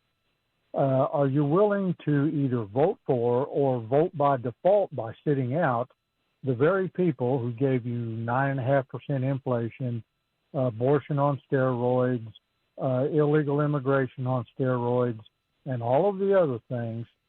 Then, first of all, you're not really a conservative because you would never allow that to happen. And if you're an independent or a young person, you're just not very smart. But, you only have to look locally to see what is going on right there in Nashville. You have got a infestation of Democratic leaders in city government. And to be honest with you, they can't even cut the limbs to keep you power at the most critical time of the year. Yep. So, hey, listen, Bill, everything you said there is true. What I would push back in the conversation I'm seeing online is that they voted for no new wars, accountability for elected officials when it comes to the Russia collusion hoax, accountability for the Epstein files, and they've gotten none of it. They voted for affordability. Gas is higher now than it's been in years. They want to be able to buy a house. Jobs are going away. We're staring down the barrel of the AI renaissance, which is going to eliminate more jobs. And you have a lot of young people, a lot of Gen Zers, and a lot of millennials that are just like, what about us? What are you doing to help the younger generation? So while you can say like, oh, you're sitting out and that means you're voting for the Democrats, they'll look at you and they'll say, Bill, we voted for Donald Trump because of all these promises, and he hasn't given us any of it. Now, again, I can make the argument, and I'm sure you can, that on the whole, the Trump presidency is a net positive. I mean, just for the sheer fact of closing the border and getting out 1.5 million illegal aliens so far, either via self-deportation or the deportation process. We can both agree that those are net positives. But you have a lot of young people that are going, okay, what about me and my interests? And it doesn't seem like there's been a lot of movement for the younger generation who want to, have a baby and buy a house. Well, I agree. Costs are high, interest rates are high, all of that stuff. But, that occurred primarily over the last 4 years. And if you think that Donald Trump or J.D. Vance or even Marco Rubio can come in 14 months and reverse what happened over the course of 4 years, then you're still not very smart. It takes time, and I agree that things could probably have been handled better, certainly from a PR standpoint. The whole Epstein thing, that's crazy. I mean, people weren't concerned about it for the last 4 years. If Trump wanted to take it on, he could have took it on in 2027 or something like that. No sense getting bogged down by that. And I agree that his attorney general pick was a poor one. Trash. But, you got to drop that, and you got to pick up the ball where it was fumbled and keep going forward. Would you agree with me, though, that most of Trump's biggest missteps in term number 2 have been self-inflicted? Well, yes, only from the standpoint that he's a results-oriented guy, and, the average person could juggle 3 balls. He can probably juggle 5, and the problem is he's trying to juggle 10. And I think he's just, bit off way too many items at the same time. And, of course, the press is only too happy to accommodate the negative coverage when anything goes wrong in any one area. I mean, now I get your assessment on the press, but I think that's already baked into the cake. My thing is, like, leaving the mainstream media out of it, CNN, ABC, NBC, CBS, even Fox News, right? Leave all those guys out of it. The conversation online where you are galvanizing that Gen Z voter base, they are gone. They are blackpilled. I was just texting with a friend, and he said I would put Gen Z male support for President Trump at 25%. And I said to him, I think that is high. I would put Gen Z male support for President Trump and the conservatives at this point at about 15%. And I don't know if you know, but that's going to be the largest voting block moving forward. So you need to prioritize yourself for what Gen Z wants, or you're not going to be winning. And Gen Z didn't vote for new wars. Gen Z didn't vote for President Trump to say, well, if you're still talking about the Epstein hoax, then you're not one of my supporters. And it's like, all of these mistakes are self-inflicted. Well, there's a lot of things that you can take into consideration on the no new wars thing. We're spending tax dollars now to defeat the weapon systems that our tax dollars bought during the Obama administration. Yep. And at some point, there's like a meme. You got to make a decision. Do you want $2 a gallon gas from now till the cows come home, or do you want just a modicum of safety for your kids and your grandkids? And the problem with the American voting public is everything is tunnel vision. Nobody wants to see the big picture. It's, how cheap can I live, how easy can it be, and what is the path of least resistance. And there's going to be times, and this happens to be one of them, that every now and then you just got to bite the bullet and do a few things. Now, don't get me wrong, Trump's second has been far from perfect. But my land, consider the alternative. I mean, look who the Democrats are touting. If you don't like fraud, if you don't like your tax money wasted, you're just going to get fraud, mass migration, and everything on steroids. To that point, I would go back to Gen Z voters. You have a huge anti-fraud task force. You have a huge sit-down meeting with all these investigative journalists. And it's like, how many higher-ups have been held accountable so far? How many Antifa members have been imprisoned? Where is the fight that we promised we were going to get? Well, I don't disagree, but there's an old saying, time wounds all heals. And you got a Democratic congressman that is learning that right now, just announced that they're not running for another office. Yeah, Eric Swalwell, he dropped out in California. Yeah, I hear you, man. I do worry that we're going to lose these young voters. Not that we're going to lose them to the Democrats. And I think that's an important distinction. We're not losing them. They're not going to go vote for Kamala Harris or Gavin Newsom. They're just not going to vote. They're just not going to. 615-737-9986. Let's go to Mary in Winchester. What's up, Mary? How are you? Thank you for calling in. Doing well, thank you. I have a question. I have heard President Trump this morning, and then you all there on that station and other conservatives I listen to have stated the facts, I assume it's a fact, that we do not get our oil from Iran. We get it from Venezuela, and we are semi-independent with oil, apparently. So why are if it isn't affecting our oil supply, why are our gas and oil prices increasing so much? It's because oil is traded on a global market.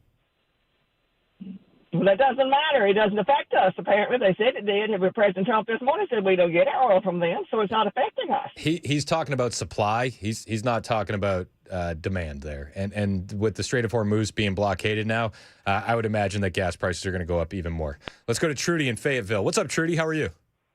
Hey, doing great. First-time caller. I appreciate your show. And, yes, I was calling just to state my opinion, and it's totally my opinion. But President Trump said no new wars. But this is not a new war. This Khomeini came into power in 1979, and his goal was to, and I believe that his goal totally was to conquer the world, especially the West, and I think they've been working toward that ever since. So you're fine. You're fine with the current conflict as it stands. Yes, I absolutely am, and I trust our commander-in-chief and our great military department to decide what is best. They have all the information. They have all the cards. There's a lot of things that we can make opinions on, but we just don't know everything that they know. Yeah, no, I totally agree with that. I mean, we're speculating a lot of the time at best, and I think that's fair. Would you support boots on the ground in the conflict? I go back to I trust our military leaders, our commander-in-chief, to decide that. And I'm also thinking if we were to go back and ask the Iranian people, and especially the people who were enjoying their freedoms before 1979. Actually, I think it was before February of 1979 when Khomeini came into power. What would they want? But I know the West and the for us in America first, I know our freedoms are at stake also, and that's why I think when we say America first, this war, or we could call it a conflict, which started back in 1979, I think that it does affect America. I mean, when you talk about the Iranians before 1979, I mean, a generation is what, 20 years, 30 years? So you've been able to have 2 generations raised up now under the Islamic control. This is just my personal opinion. I think that the talk of the Iranians wanting to go back, I think it's a little bit played up for propaganda purposes. And I would imagine, and this is just me, I could be wrong. I'm not against being wrong. I would actually rather be wrong. I would make the bet, though, that the majority of the Iranians, if you're listing out top 3 things they hate, the IRGC might be number 1. It might be lower, but the other top 2 are going to be America and Israel. Right. I can understand that. But we do still have the grandparents and the great-grandparents with these young people sitting at their feet. And hopefully they're not all falling to this fake social news coming from their leaders there. We'll see. Yeah, hopefully. I appreciate the call, Trudy. I really do. Let's go to Thomas in Lebanon, and then we'll get some more calls on the other side. What's up, Thomas? Hey, man. I was calling in. I heard what you said about the young people, kind of not voting in the midterms. And yeah, the term is black-pilled. They're black-pilled. Yeah. I'm 32, and voted for Trump in the last election. And I did so under the pretense that what he said was going to be true. No new wars. Was that your first time voting for him? No, it was actually my second. Okay. I voted for him in 2022 over Biden. Yeah. Okay. But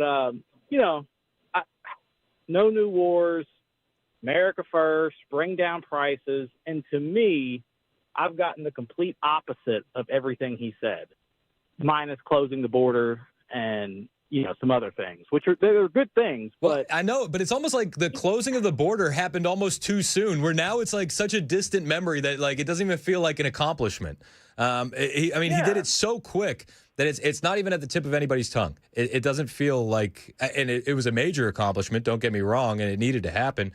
But the more I talk to Gen Zers, the more I hear them echoing the talking points of what you're saying. Like, I'd really like to buy a house. I'd really like to be able to settle down and have a family. I'd really like to be able to save some money, and it doesn't feel like that opportunity is there.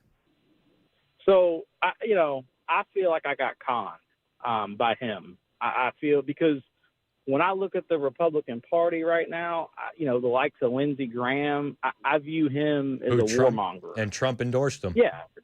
Yeah, I view him as a warmonger. There was no reason. If you go back, just think about this for a second. If you go back, they were hollering, 10 years ago that Iran was on the brink of a nuclear weapon. And here we are 10 years later, and they're still saying the same thing. I think it was just an excuse to go in and invade Iran. I don't think they were nowhere close to a nuclear weapon. It doesn't take you can't be on the brink of making a nuclear weapon for over 10 years. This was all just an excuse because they love war. I mean, that one, I think I would push back a little bit, especially when they're sitting down for negotiations. And one of the points that they don't want to give up is the capability to make a nuclear weapon. They don't want to bend a knee to that point.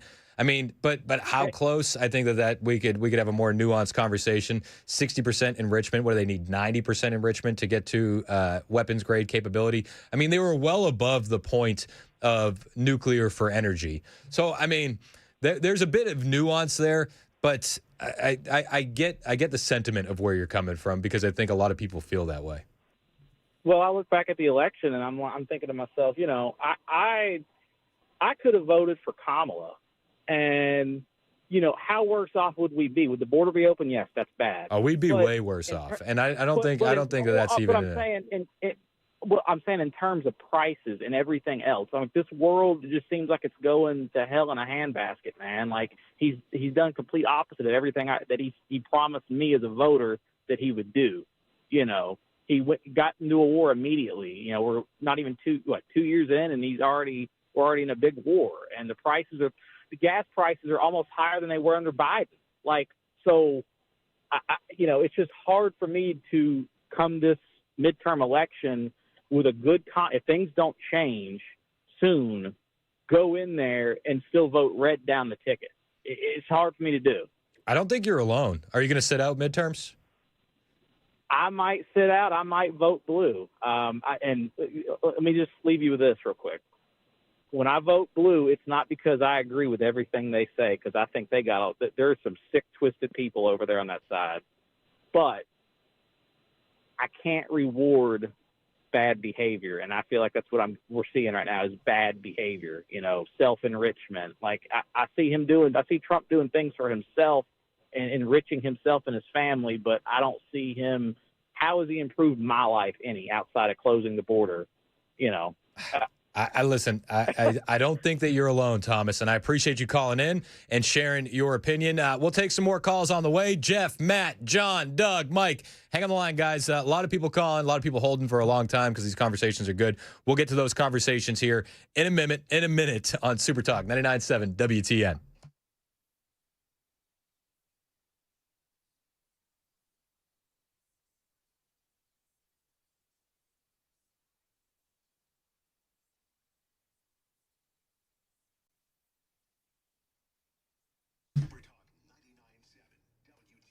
Hey, what's up? It's Chris Hand here for my friend Shane Ring over at Cover Nash. And if you think that you have to wait until the fall, open enrollment to get yourself some health insurance, that's wrong. That is a total myth. That's what the big guys want you to believe. With Cover Nash, you can get covered today, right now, no waiting, no gimmicks. You missed open enrollment, no problem. You lost your job coverage, Cover Nash has you covered. You're sick of overpriced junk insurance? Well, you're in the right place. You see, Cover Nash partners with over 75 top-rated insurance companies, including brand new nationwide PPO options with deductibles as low as $250, flat $50 doctor visits, ACA-compliant plans with free preventative care, plans for individuals, families, self-employed, small businesses. The time to act is now. Stop overpaying. Stop waiting. Stop thinking you're stuck. Go to covernash.com or pick up the phone and call Shane right now. 615-465-0023. That's 615-465-0023. Get some health insurance on your terms, not the government's. Covernash.com.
I'm Ken Weaver with your top stories. Got the full forecast coming up in 5 minutes. Drivers west of downtown got some debris that is blocking the eastbound right lane of I-40 right there at mile marker 201. That'll be the Cabot Drive interchange. President Trump says the U.S. military is right now imposing their own blockade on the Strait of Hormuz. The U.S. military says the blockade will be enforced against vessels of all nations attempting to enter or exit Iranian ports in the Strait of Hormuz. U.S. forces stress they will not impede the navigation of boats coming to or leaving from non-Iranian ports. It's not clear how the blockade will be enforced or whether ships moving within the strait will allow searches from the U.S., or, of course, whether any ships will even enter the strait. Meanwhile, while he still denies the sexual assault allegations that have been leveled against him in the past few days, California Democrat Eric Swalwell no longer running for governor. And now he's facing calls to resign his seat in the House and threats, that is, to expel him if he doesn't. He's not the only one, as we hear from ABC national correspondent Stephen Portnoy. There's now talk of not only expelling Eric Swalwell, but also 3 other scandal-plagued members of the House in one fell swoop. That sort of thing hasn't happened since a pair of Confederates from Missouri and Kentucky were purged from the body in 1861. 2 of the targets of the possible expulsion effort are Democrats, and 2 are Republicans, so removing all 4 at the same time would not affect the balance of power in the chamber. It would take a bipartisan 2/3 vote to pull it off. That's the latest news. Weather's next. I'm Ken Weaver, WTN News.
It's 7 minutes past the hour on Super Talk 99.7 WTN. My name is Chris Hand. The show is brought to you by Better Water LLC. You can find me on all the social media platforms at Chris Hand on Air. That's Twitter, True Social, Instagram, TikTok, Blue Sky, and YouTube. Hit the follow button. I will follow back.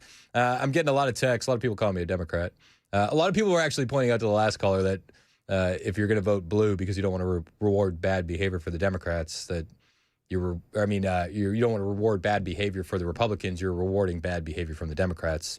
I get that, but the sentiment is out there. Make no mistake about it. A lot of people are talking this way online, that maybe sitting out isn't going to do it for the Republicans. Maybe I need to threaten to vote for the other side to make them wake up and actually deliver on the promises that they made. Got a text here from 0441. And he says, you guys seem to have forgotten we have a platform from 2024. We have seen a lot of success in less than 2 years. This is actually what we voted for. Go ahead and record check how we are doing and get your emotions out of the way. So I'm going to go through these 15 points that this guy texted in, and then we'll take some more of your calls. Oh, I got another one here. Chris, the liberals are loving you today. Okay. I don't care if the liberals love me or hate me. I'm not here for them. I'm just here to assess the situation. So we'll go through these 15 points. Number 1, seal the border, stop the migrant invasion. Yep. Accomplished. Nailed it. Number 2, carry out the largest deportation operation in American history. Still waiting. Still waiting. 30 million is the number that we need to get to. So far, granted, it's early, and there have been some moves that I like. I like the self-deportations, but we've gotten, 1.5 million to 2 million out, with the majority being self-deportations. So we're not there. We're just not. We need to step that game up. And apparently, it's incredibly hard to because of the left. Number 3, end inflation. Make America affordable again. This is a big one, guys. This is a huge one. We talked about how important Gen Z voters are going to be in the upcoming elections. Can they afford a house? Can they afford a house? Can they afford a family? I mean, you can be mad, but the answer is no. And I'm sorry, this might make you upset, but at $5 a gallon for diesel, if this doesn't get solved soon, inflation's going back up. What's going to ripple through the economy faster than gas prices? I'll wait. Number 4, make America the dominant energy producer in the world by far. Okay, yep, I'll give you that.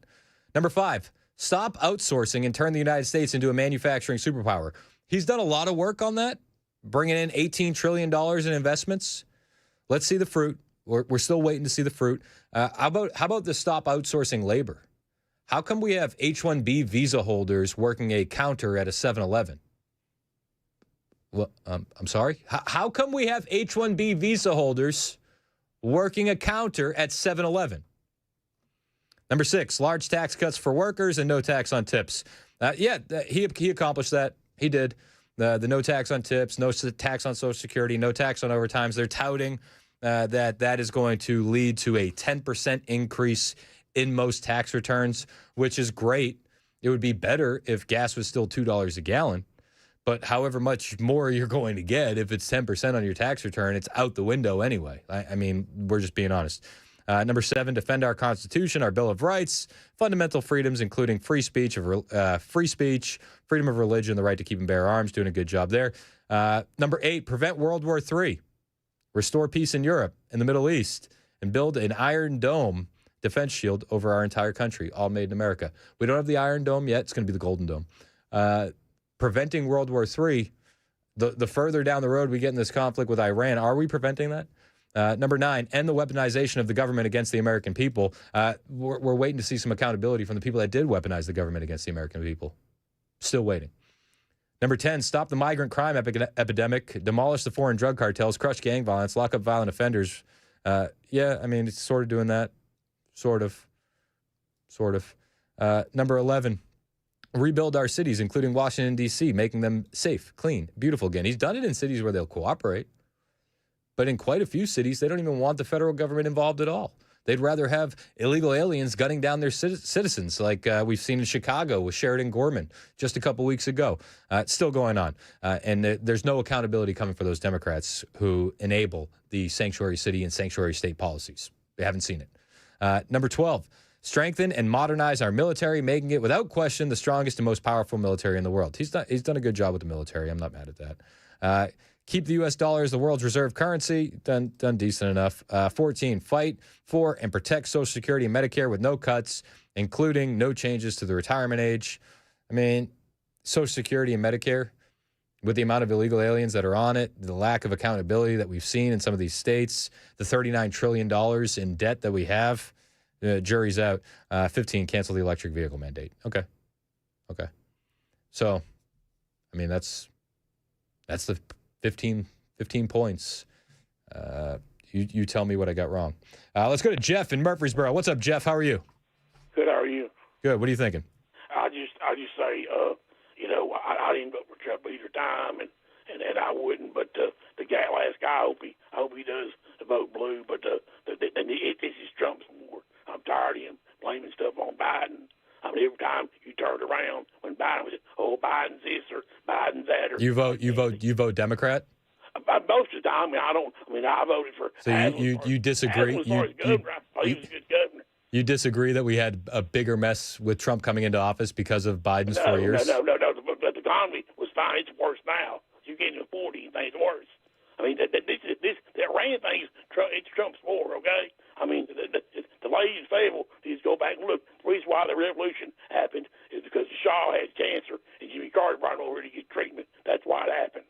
That's why they took our hostages. It's horrible, don't get me wrong. And they hate America. They've hated us for 50 years. It's not going. The only thing that they accomplished was Iran sitting at the table and looking across from them. That they are not going to get. You cannot westernize those people.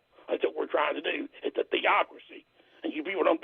Americans don't understand that. You said you vote Democrat.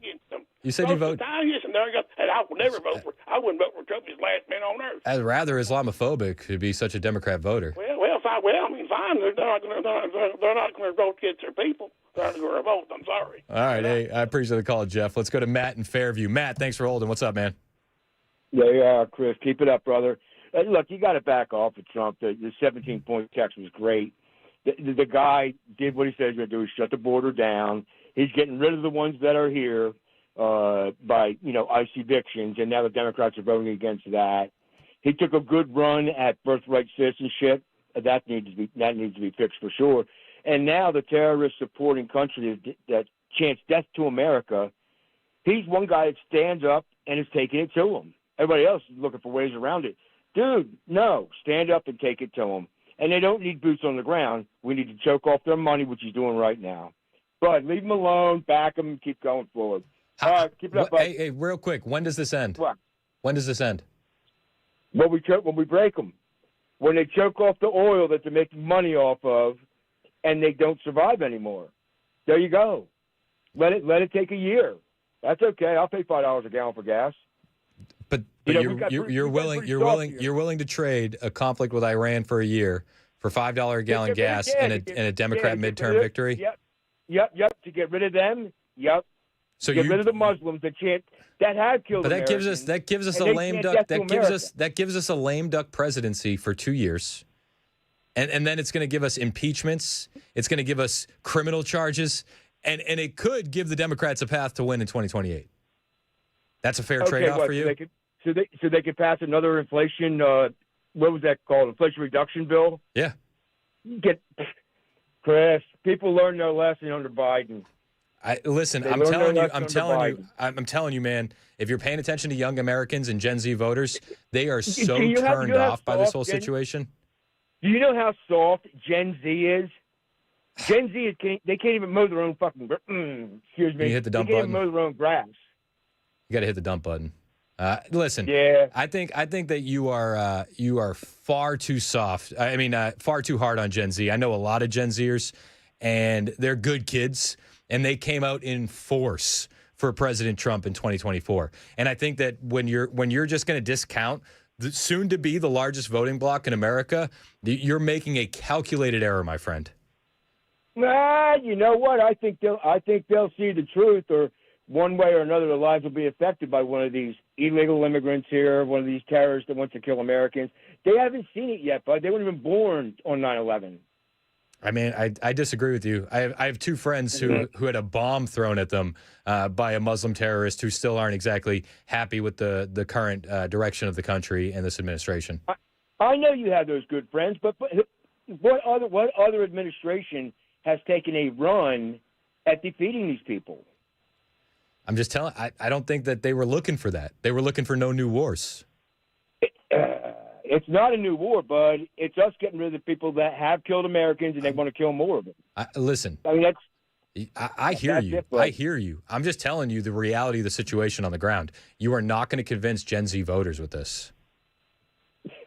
Okay, what's going to convince them then? Being able to buy a house and have a family. Okay. Well, you know what? Then we cut them off from their oil, and we let the oil flow through. Put up a little bit of pain, bud. You got to put up a little bit of pain. But right? for the first 2 years, they have told us short-term pain for long-term gain, and we're all for it. Whether it's the tariffs, whether it's the Iran conflict, but they told us 4 to 6 weeks. Then this looks like it's going to stretch out a year. Like, what are we doing? You know, if that's what it takes to get rid of them, because otherwise it just festers. It just festers. I feel you, but I feel like you're cutting off your nose to spite your face in that situation, and it's like, wow, we're going to really be patting ourselves on the back that we eliminated Iran when Democrats are ruining our country. They're making D.C. and Puerto Rico a state. They're stacking the Supreme Court. They're amnestying 30 million illegal aliens that we haven't gotten out with the mass deportations yet. I mean, what are we doing? Wait, how long has he been in office, Chris? Exactly. Exactly. He's been in office about a year and a half, less. A year and a half. Okay. How many years does he have? If he loses in the midterms, the last 2 years are a wash. He can't even get anything through Congress right now. Everything's been done by executive order, through the stroke of a pen. Yep. And the next Democrat that gets in can reverse all of it, just like he did with Biden's executive orders. Okay, that's okay. Then they'll learn their lesson again. I don't know, Chris. I mean, the alternative is not good, bud. The alternative is not good. I think we just need to support the guy. I think it's a catch-22. I mean, like the Iran conflict is going to lead to a loss in the midterms, which would then lead to Democrats winning. And if you think that we're going to eliminate the Iranians, I just don't. I don't see that coming without a lot of bloodshed. So they will vote against the president that is protecting America first. They don't see this as America first. They see this as Israel first. Oh, I'm sorry they're part of the Middle East. I'm sorry that they're part of the Middle East. But I mean, I'm not even arguing with you. I'm just explaining to you the thought process. Understand this. As soon as they eliminate Israel, they're headed right here. In fact, they're here already. I know. You know what I mean, bud? Yeah. We need to watch them out. I hear you. I just think that it's a losing situation for us. And I appreciate the call. Let's go to Darren in Columbia. What's up, Darren? Just ketchup for the fries. Nope. All right. Yes, ma'am. Darren's ordering. Let's go to Doug in Gallatin. What's up, Doug? Chris. Hey, good show this morning again. Hey, just tell me what you think about China.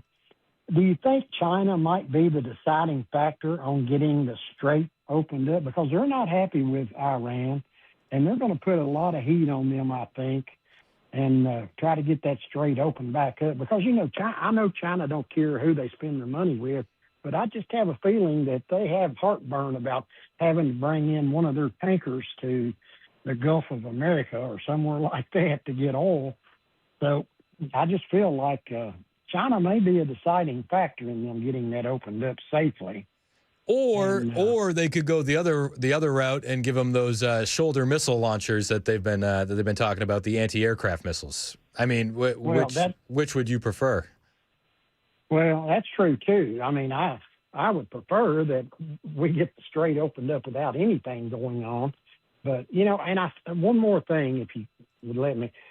Yes, sir. I heard Tom Cotton this morning, and he was talking. They asked him, "How are we set as far as ammunition and that kind of thing?" And he kind of hesitated.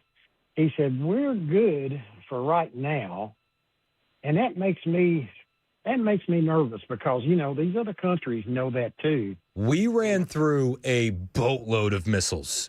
Like a lot of missiles. And this ceasefire helps us a lot more than it helps the Iranians by giving us an opportunity to stock back up and get stuff into place.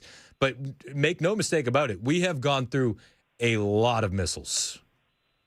Yeah, and he said that he almost said we're way behind on building them. And, I guess they're built in a lot of it's built in Arkansas. He said, we can spit them out pretty fast, but he said nowhere near fast enough. Yep. And that's a real issue. And this is one of the things that they've been saying that Iran has been doing. They're just biding their time, waiting for them to run out of missiles because then they can run drones ad nauseum. Like there's an unlimited amount of these drones. Well, not only that, but these other countries, and this is what scares me about Armageddon. These other countries could wait till we're completely almost depleted if this goes on. Yep. For a long time. And then these other countries are going to say, hey, they're vulnerable now. Let's kick this thing off. Let's get it started. Well, and that's what makes me nervous about China and Russia to a lesser extent because they're kind of stuck in their own thing with Ukraine, and they're a bit depleted as well. President Trump was asked about China during his interview with Maria Bartiromo over the weekend. That any country that supports Iran and sends military equipment to Iran will face a 50% tariff if they try to bring products. Did you refer to China? Did you mean China? Yes, and other people, but yes, China too. Okay. If we find that China, because I hear news reports, so a news report doesn't mean much to me because they're so fake, but I hear news reports about China giving the shoulder missiles, what's called a shoulder missile, anti-aircraft missile. I doubt they would do that because I have a relationship, and I think they wouldn't do that, but maybe they did a little bit at the beginning, but I don't think they would anymore. No. But if we catch them doing that, they get a 50% tariff, which is a staggering amount. So the president has a plan should China get involved. We'll take more of your phone calls on the other side. We'll probably skip the lightning round today, and we'll keep this conversation going because I think it's a good one. 615-737-9986. It's 1124 on Super Talk 99.7 WTN.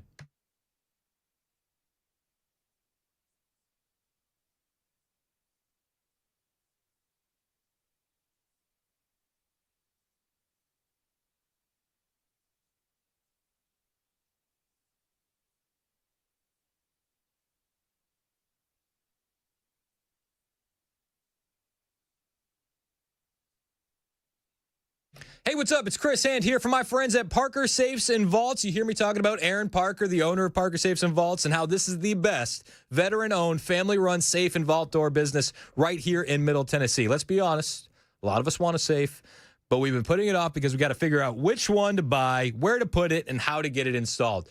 Aaron and his sons are going to solve all of these problems for you. First of all, they do a video review for every safe they have in stock on their YouTube page. You search Parker Safes on YouTube. Then, once you decide what's the best safe for your needs and your budget, they'll offer the advice on where to put it. They'll deliver it, then they'll carefully install it themselves. Aaron just told me that they have a ton of great deals and plenty of safes in stock and ready to go. These aren't the average big box store cabinets that can be tipped over by a teenager. No. These are quality safes from brands like American Security, Rhino, Liberty, Heyman, and more. Don't put it off any longer. Call Aaron today, 931-842-6445. That's 931-842-6445. Parker Safes and Vaults. If you mention my name when you're buying your safe, you get a free pistol safe while supplies last. See the whole inventory online, parkersafes.com.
The U.S. military blockade on the Strait of Hormuz is underway, and here in Tennessee, lawmakers have approved new rules aimed at protecting children featured in family influencer content.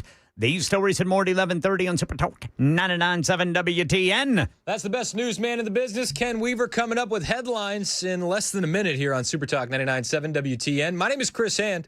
The show's brought to you by Better Water LLC. It's so split today.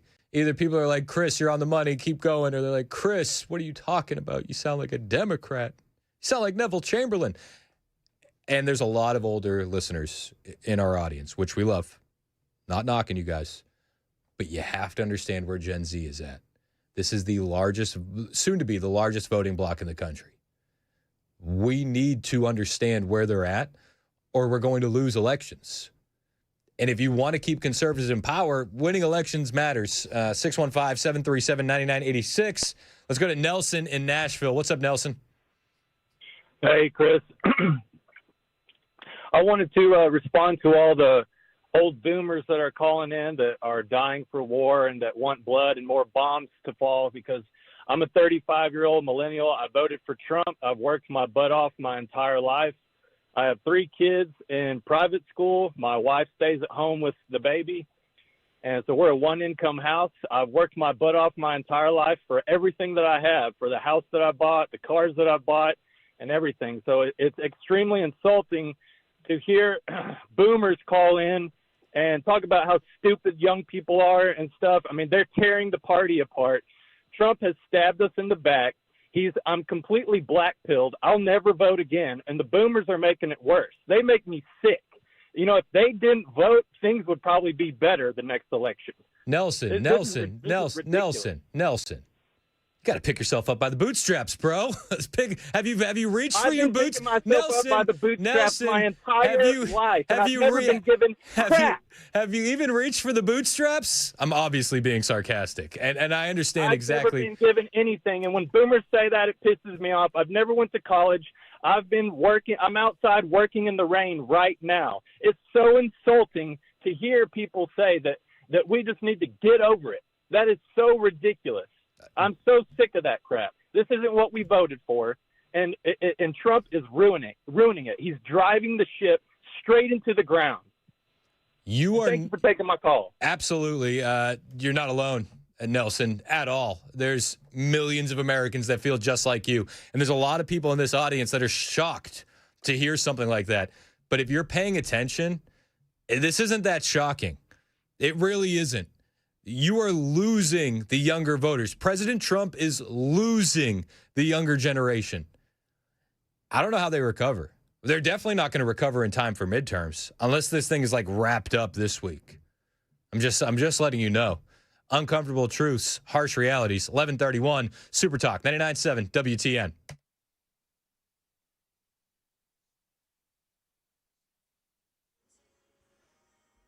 I'm Ken Weaver with your top stories. Got the full forecast coming up in 5 minutes. President Trump says the U.S. military blockade on the Strait of Hormuz is underway. We get more from ABC's Karen Travers at the White House on how the Iranians are responding. The president said last night that the reason he is doing this is because we're not going to let Iran make money on selling oil. No surprise, Iran is strongly pushing back, saying that if there are any ships in the region that approach the Strait of Hormuz, any military vessels, they will be met with a severe response because they will consider this a violation of the ceasefire that is in effect right now. Tennessee lawmakers have approved new rules aimed at protecting children featured in family influencer content. The bill requires creators to financially compensate kids who appear regularly in monetized videos or posts.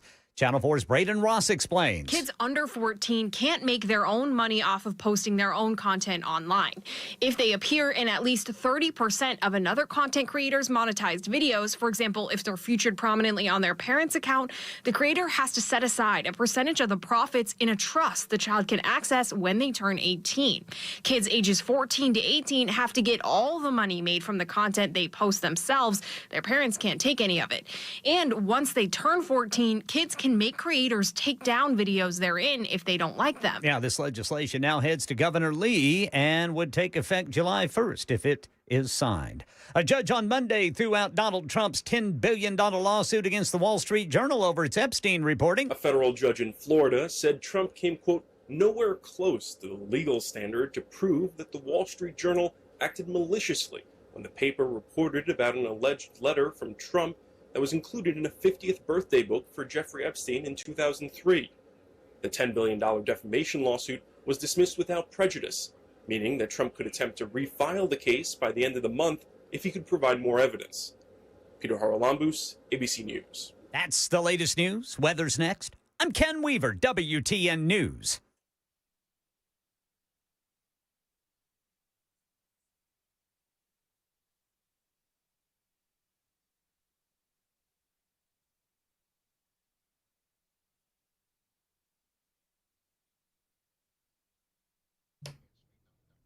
Hey, what's up? It's Chris Hand here from my friends at Zero Res Nashville. 4 kids, 2 dogs. Baseball season in full swing. So the carpets are taking a beating. And we're always looking for ways to make the house healthier. And one way to do it is with the carpet cleaning, especially as we're coming out of cold and flu season and getting into baseball season. If your carpets are getting wrecked or you just want to clean up the house, bring in Zero Res. What's going to stand out to you is what stood out to me and my wife. It's the Maha of carpet cleaning. No harsh chemicals or soap residue left behind. That means the carpets are clean, but they're going to stay clean longer, and they're safe for the little kids. They're safe for the pets, and it does fit right in with the whole Maha agenda. The difference is going to be obvious right away. The carpets are going to feel better, feel softer, dry faster than any cleaning you've ever had done, and I am not alone in singing Zero Res's praises. You can jump online and see that they are the best reviewed and highest rated in Nashville. Right now, they're running 2- and 3-room carpet specials, so give them a call and take advantage of the deals today. 615-535-9376. That's 615-535-9376, or you can hit them up online and work up a custom quote for your home. ZeroResNashville.com.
38 minutes past the hour. Super Talk 99.7 WTN. My name is Chris Hand.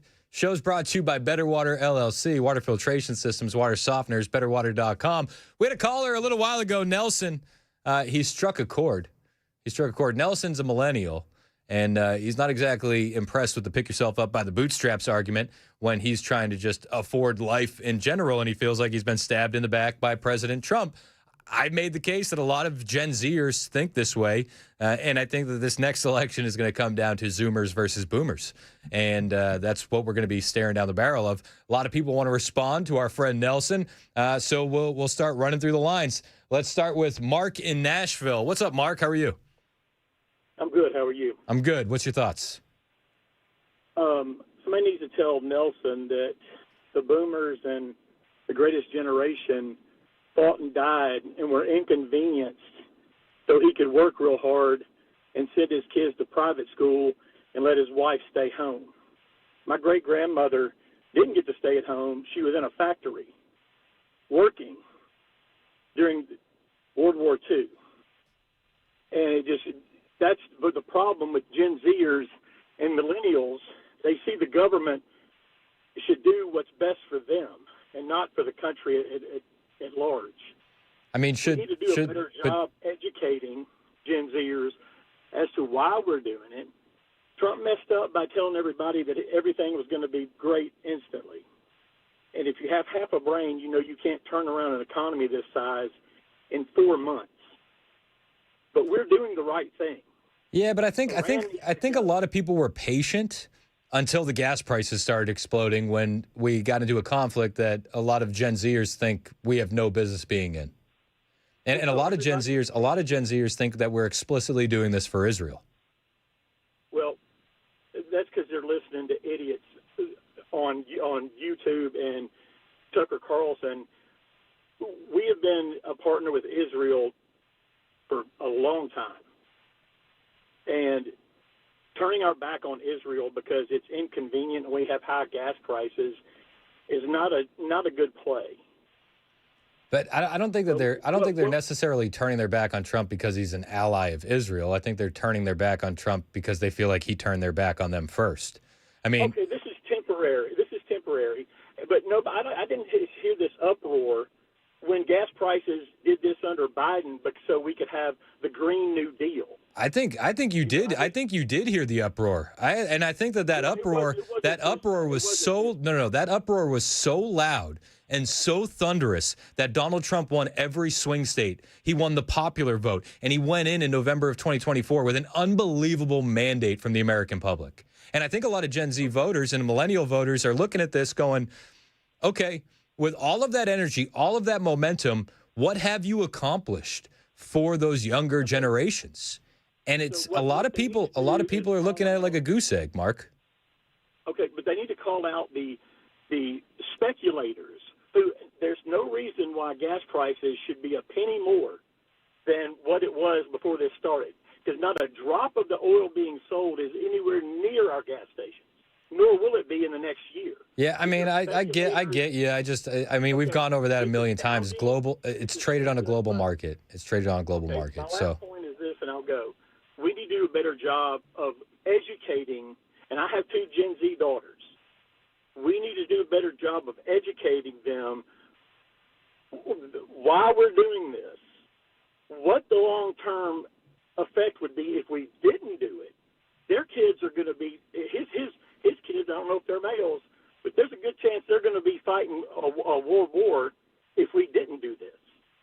You know, there's a whole lot worse than paying gas prices if we let the Islamists build up any larger than they've built up.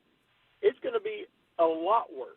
I mean, if we can take them out for gas prices and we lose 13 to how many of America's, every president in the last 40 years for that price would have done this, no question. I'm no fan of the Islamists, and I have made no bones about that on the show. And I think that it's a religion that is actually a political ideology, is just masquerading as a religion. And I'm not a fan. But when you look at this and you say, well, we could have World War III if we let them build up, I think that you could make the same argument. We might have World War III here soon because of this conflict. Well, I mean, I don't think China or anybody's going to risk their country over what is pretty much now an eliminated Iran. And Iran showed their colors. They're firing missiles on their neighbors, who their neighbors probably would have taken up for them to some extent until they started that bombing indiscriminately. They're nuts. I mean, the Crusades was fought over Islam because Islam was taking over and doing stuff like this. Crusades are justified. Ideology is not going to go away. I mean, hundreds and hundreds of years of this. You know, and everybody forgets, and they let it. In the. Oh. We lose Mark. We lost Mark. Mark, call back. Let's go to. It just says Boomer in Middle Tennessee. Is your name Boomer, or are you a Boomer? I'm a boomer. Let's go. All right. So give me your thoughts. So my dad was a career military man from before World War II up until the day he died in the 70s. And so they fought World War II for a completely different thing than what we have since then. I can tell you this much. The millennial guy that called in, he needs to talk to somebody, and I'm not saying talking to me, he could talk to me or somebody else, but he needs to talk to somebody that got their draft notice that started greetings and salutations from Lyndon Baines Johnson, the worst president in the United States of America, that you have to go to Vietnam and go die possibly because some 80-year-old junk up in Washington, D.C. decided they wanted to make some money in Cameron Bay by building a bay. I didn't get a chance to go vote for any of these people, and the worst argument I ever got in my dad was the draft. And I told him I wasn't going to go, but luckily I got deferred and couldn't go in right away. But if he sits back and he goes to work like I did every day of the week and he's talking about it, I did the exact same thing he did. Until you outlaw lobbyists and you give the politicians 4 years and they got to get out, like the President of the United States, he can only run twice and that's it. You're never going to change anything here in America. They're going to pit the older people that are more conservative than they were when they were liberal, when they were coming up. My generation smoked dope and did all sorts of stuff. Now look at them today. They want to outlaw it. So, I mean, it changes. It's got a tide. Tide ebbs and flows. And until you vote those idiots out and keep them out, you're going to have the same thing for the rest of your life in generations and generations. And if anybody does not believe Islam is the religion of Satan, there's a lady on YouTube that was sold by her dad at the age of 6 to a guy, and he married her at 9 and bore him kids. And she says Islam religion is Satanism. So that's all I got to say about that. I don't trust them. If they're moving their lips, they're lying to you. Hey, and that goes for politicians and Muslims to an extent. Hey, I love the honesty, and I appreciate the call. 615-737-9986. I got a text here. 3421 said, as a Gen X dad of 2 Gen Z daughters, I can tell you, I hear regularly how they have no hope of home ownership or other benefits of living in this country. Not what you want to hear from your own children. You'll own nothing and you'll be happy. We've heard that for how long? Let's go to James in Mount Juliet. What's up, James? How are you? Good, brother. How are you? Good. What do you got? Well, I was born in August of 97, so I'm Gen Z, and Okay. I'm listening to everybody call in and talk and tell everybody what Gen Z thinks, especially boomers, the generation that has given less than this country than any other and taken more from it than any other. And you're going to start a I noticed, firestorm with that. You're going to that just pissed off some people. I'll tell you what. Keep going. Well, I didn't buy my house for $3,500 and then sell it on the market last year for $3.5 million. I don't know what that is. But I'll tell you this: we can't afford anything right now. And my generation, a third of us are dead. DEAD, dead. Thank you. From overdose. Yep. Fentanyl. The opioid crisis. Yep. All of my friends are dead. All of my friends are dead too. And you want to talk about who's fighting your wars right now? It's Gen Z and Gen Alpha soon. And it's so rich to hear people call in and talk about wanting all these wars when they don't have to fight them. We do. Now, with that being said, I will tell you, I support what we're doing in Iran because I know the history of it. What I don't like is we're attaching Israel to it and see how they spin it. Look at the communications coming out of the White House. So if you sold this operation like Iran has been killing Americans for decades, the Beirut bombings, the Olympics, if you start selling it that way, talking about how this is payback for killing our ancestors or killing our family, that's one thing. But we all know why we're doing it. We're not doing it for that. We're doing it for Israel, just like we do everything for Israel, because boomers are Zionists and they run this country. So I'm not a Judaic Christian. I'm not a Zionist Christian. I'm not an Islamic Christian. I'm not a Buddhist Christian. I'm not a Hindu Christian. I'm a Christian. I follow Jesus Christ. And all those who have faith in God through Jesus Christ are the chosen people. The new covenant fulfilled the old covenant. It's that simple. So I don't know what Ted Cruz and all these boomers are talking about, but they're making a lot of money and they're taking a lot of trips and spending a lot of time in Israel. I know that much. So yep. I think we have a say in it. And if anybody has a problem with what I said, or if you or anyone wants to know what Gen Z thinks, ask me a direct question. I'll give you a direct answer right now. Well, and to your point, I don't go down the theology route. I'm not the theologian, and the new covenant, the replacement of the chosen people. I don't really get bogged down in that. But what I will tell you, and I can tell you this with 100% certainty, the nation-state of Israel has propositioned American influencers with cash to be pro-Israel. That is without a doubt. That happens all the time. And it does. The younger generation is completely turned off by it, and they can spot it from a mile away, and they feel like we're only in this conflict because of Israel. That may or may not be the case. President Trump might have his own reasons for it, but I mean, when I pay attention and the people I talk to, what more does everyone need to see here or know? What more does everyone need to see or hear to realize? Gen Z, we're not lukewarm Christians, and we don't like the foreign influence. We're a bunch of nationalist patriots. Yep. We love this country. Yep. I love this country. I'm not a Republican. I'm to the right of Republicans. I'm not a Democrat. I'm with you. I'm a nationalist. I love this country. I hate the two-party system. There's no party for me. There ain't no politicians in Washington for me. I'm God, family, country-oriented. I love this country. I'll kill for it. I'll die for it. I love my wife and kids, and I love my countrymen, and I love my country. What party is for me? Who should I go vote for then? Because there's no one in there I could vote for right now. I hear you, James. I have no representation in Washington. So go talk to Gen Z. They'll tell you the same thing I just told you. I know, and hey, I appreciate you calling in and giving your 2 cents. I talk to Gen Zers a lot. I know quite a few of them in this space, and a lot of people are shouting you down on the text line, and a lot of people are telling you keep going. Let's go to Amber in Eagleville. What's up, Amber? How are you? Hey, how you doing? I'm good. How are you today? I'm good. What are your thoughts on everything? Hey, so I'm listening to the Gen Z generation here, and I actually graduated high school in 1998, which makes me Gen X and not influenced in any way by technology during my childhood. I feel like there's several problems that I see with Gen Z.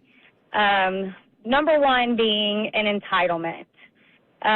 We Christians who believe in and love Jesus, it's kind of sickening to me to listen to people who believe in Jesus Christ, that he died for all of us, and that includes the Iranian Christians. So if we're a little bit inconvenienced by higher gas prices, so that Iranian Christians can practice their beliefs and not worry about their children being murdered or raped or any of the other atrocities that are happening in Iran, why are we complaining about high gas prices? And why are we turning on Trump like he's the one changing the gas prices? Donald Trump has a job to do, and he never said he was going to do it within 4 months. And everybody's crying about their gas prices, but nobody's talking about saving an entire generation of Christians in Iran. Where is that discussion? Well, I mean, I think, and just to be playing devil's advocate here, saving a generation of Christians in Iran was not a campaign promise. Affordability was a campaign promise. No new wars was a campaign promise. And a lot of these younger generation guys are looking at it going, I can't buy a house. How can I have a family? And I'm a real estate agent. That's what's in front of them. I get it. I'm a real estate agent. I get it. We've been in real estate for 23 years. The real estate market it's awful. And you're right. Gen Z, they cannot buy a house right now. When's the last time you sold a house to a Gen Zer? Yeah, that's telling. That's telling. That's telling in and of itself. That's what I'm telling you. I agreed with you. On that. However, from the standpoint of humanity, not America, not nationalism, humanity. From the standpoint of humanity, the number one promise was the promise of eternity for the life of Jesus Christ. And we are all so focused on campaign promises when if we started focusing more on the promise of Jesus and what he can do for us and started focusing more on loving all of humanity and stop loving money, then I think that we would have a big shift. And by the way, I completely support term limits. That's out of control as well. I think that your criticisms are fair when it comes to focusing on Jesus, but there's just a lot of people out there that want to have the American dream too. And the American dream was promised that it was coming back. And we got Trump in, and it looked like things were trending in the right direction. And then it seems like this is throwing a monkey wrench into the plan. And if you don't think inflation's going to go up soon because of these gas prices, I don't know what to tell you. It's absolutely going to crank back up. Well, that's obvious. So prices. Obvious. So we were told that prices were going to get lower. Home affordability would be for everybody. We were going to fix the affordability crisis, the lack of homes in this country. None of it's happened. In fact, it's going to be getting worse. So you can understand where the frustration is coming from these Gen Zers. I understand frustration, but I don't understand the complete panic and devastation over a few months of high gas prices. Let's all collect ourselves and realize that this country ebbs and flows. And I completely believe in that things are going to be looking up. I just do. I pray for it. I believe it. I think Trump is smarter than what he's showing right now, and I think we don't know the whole game plan. But that's just the way I feel. And I love and appreciate everybody.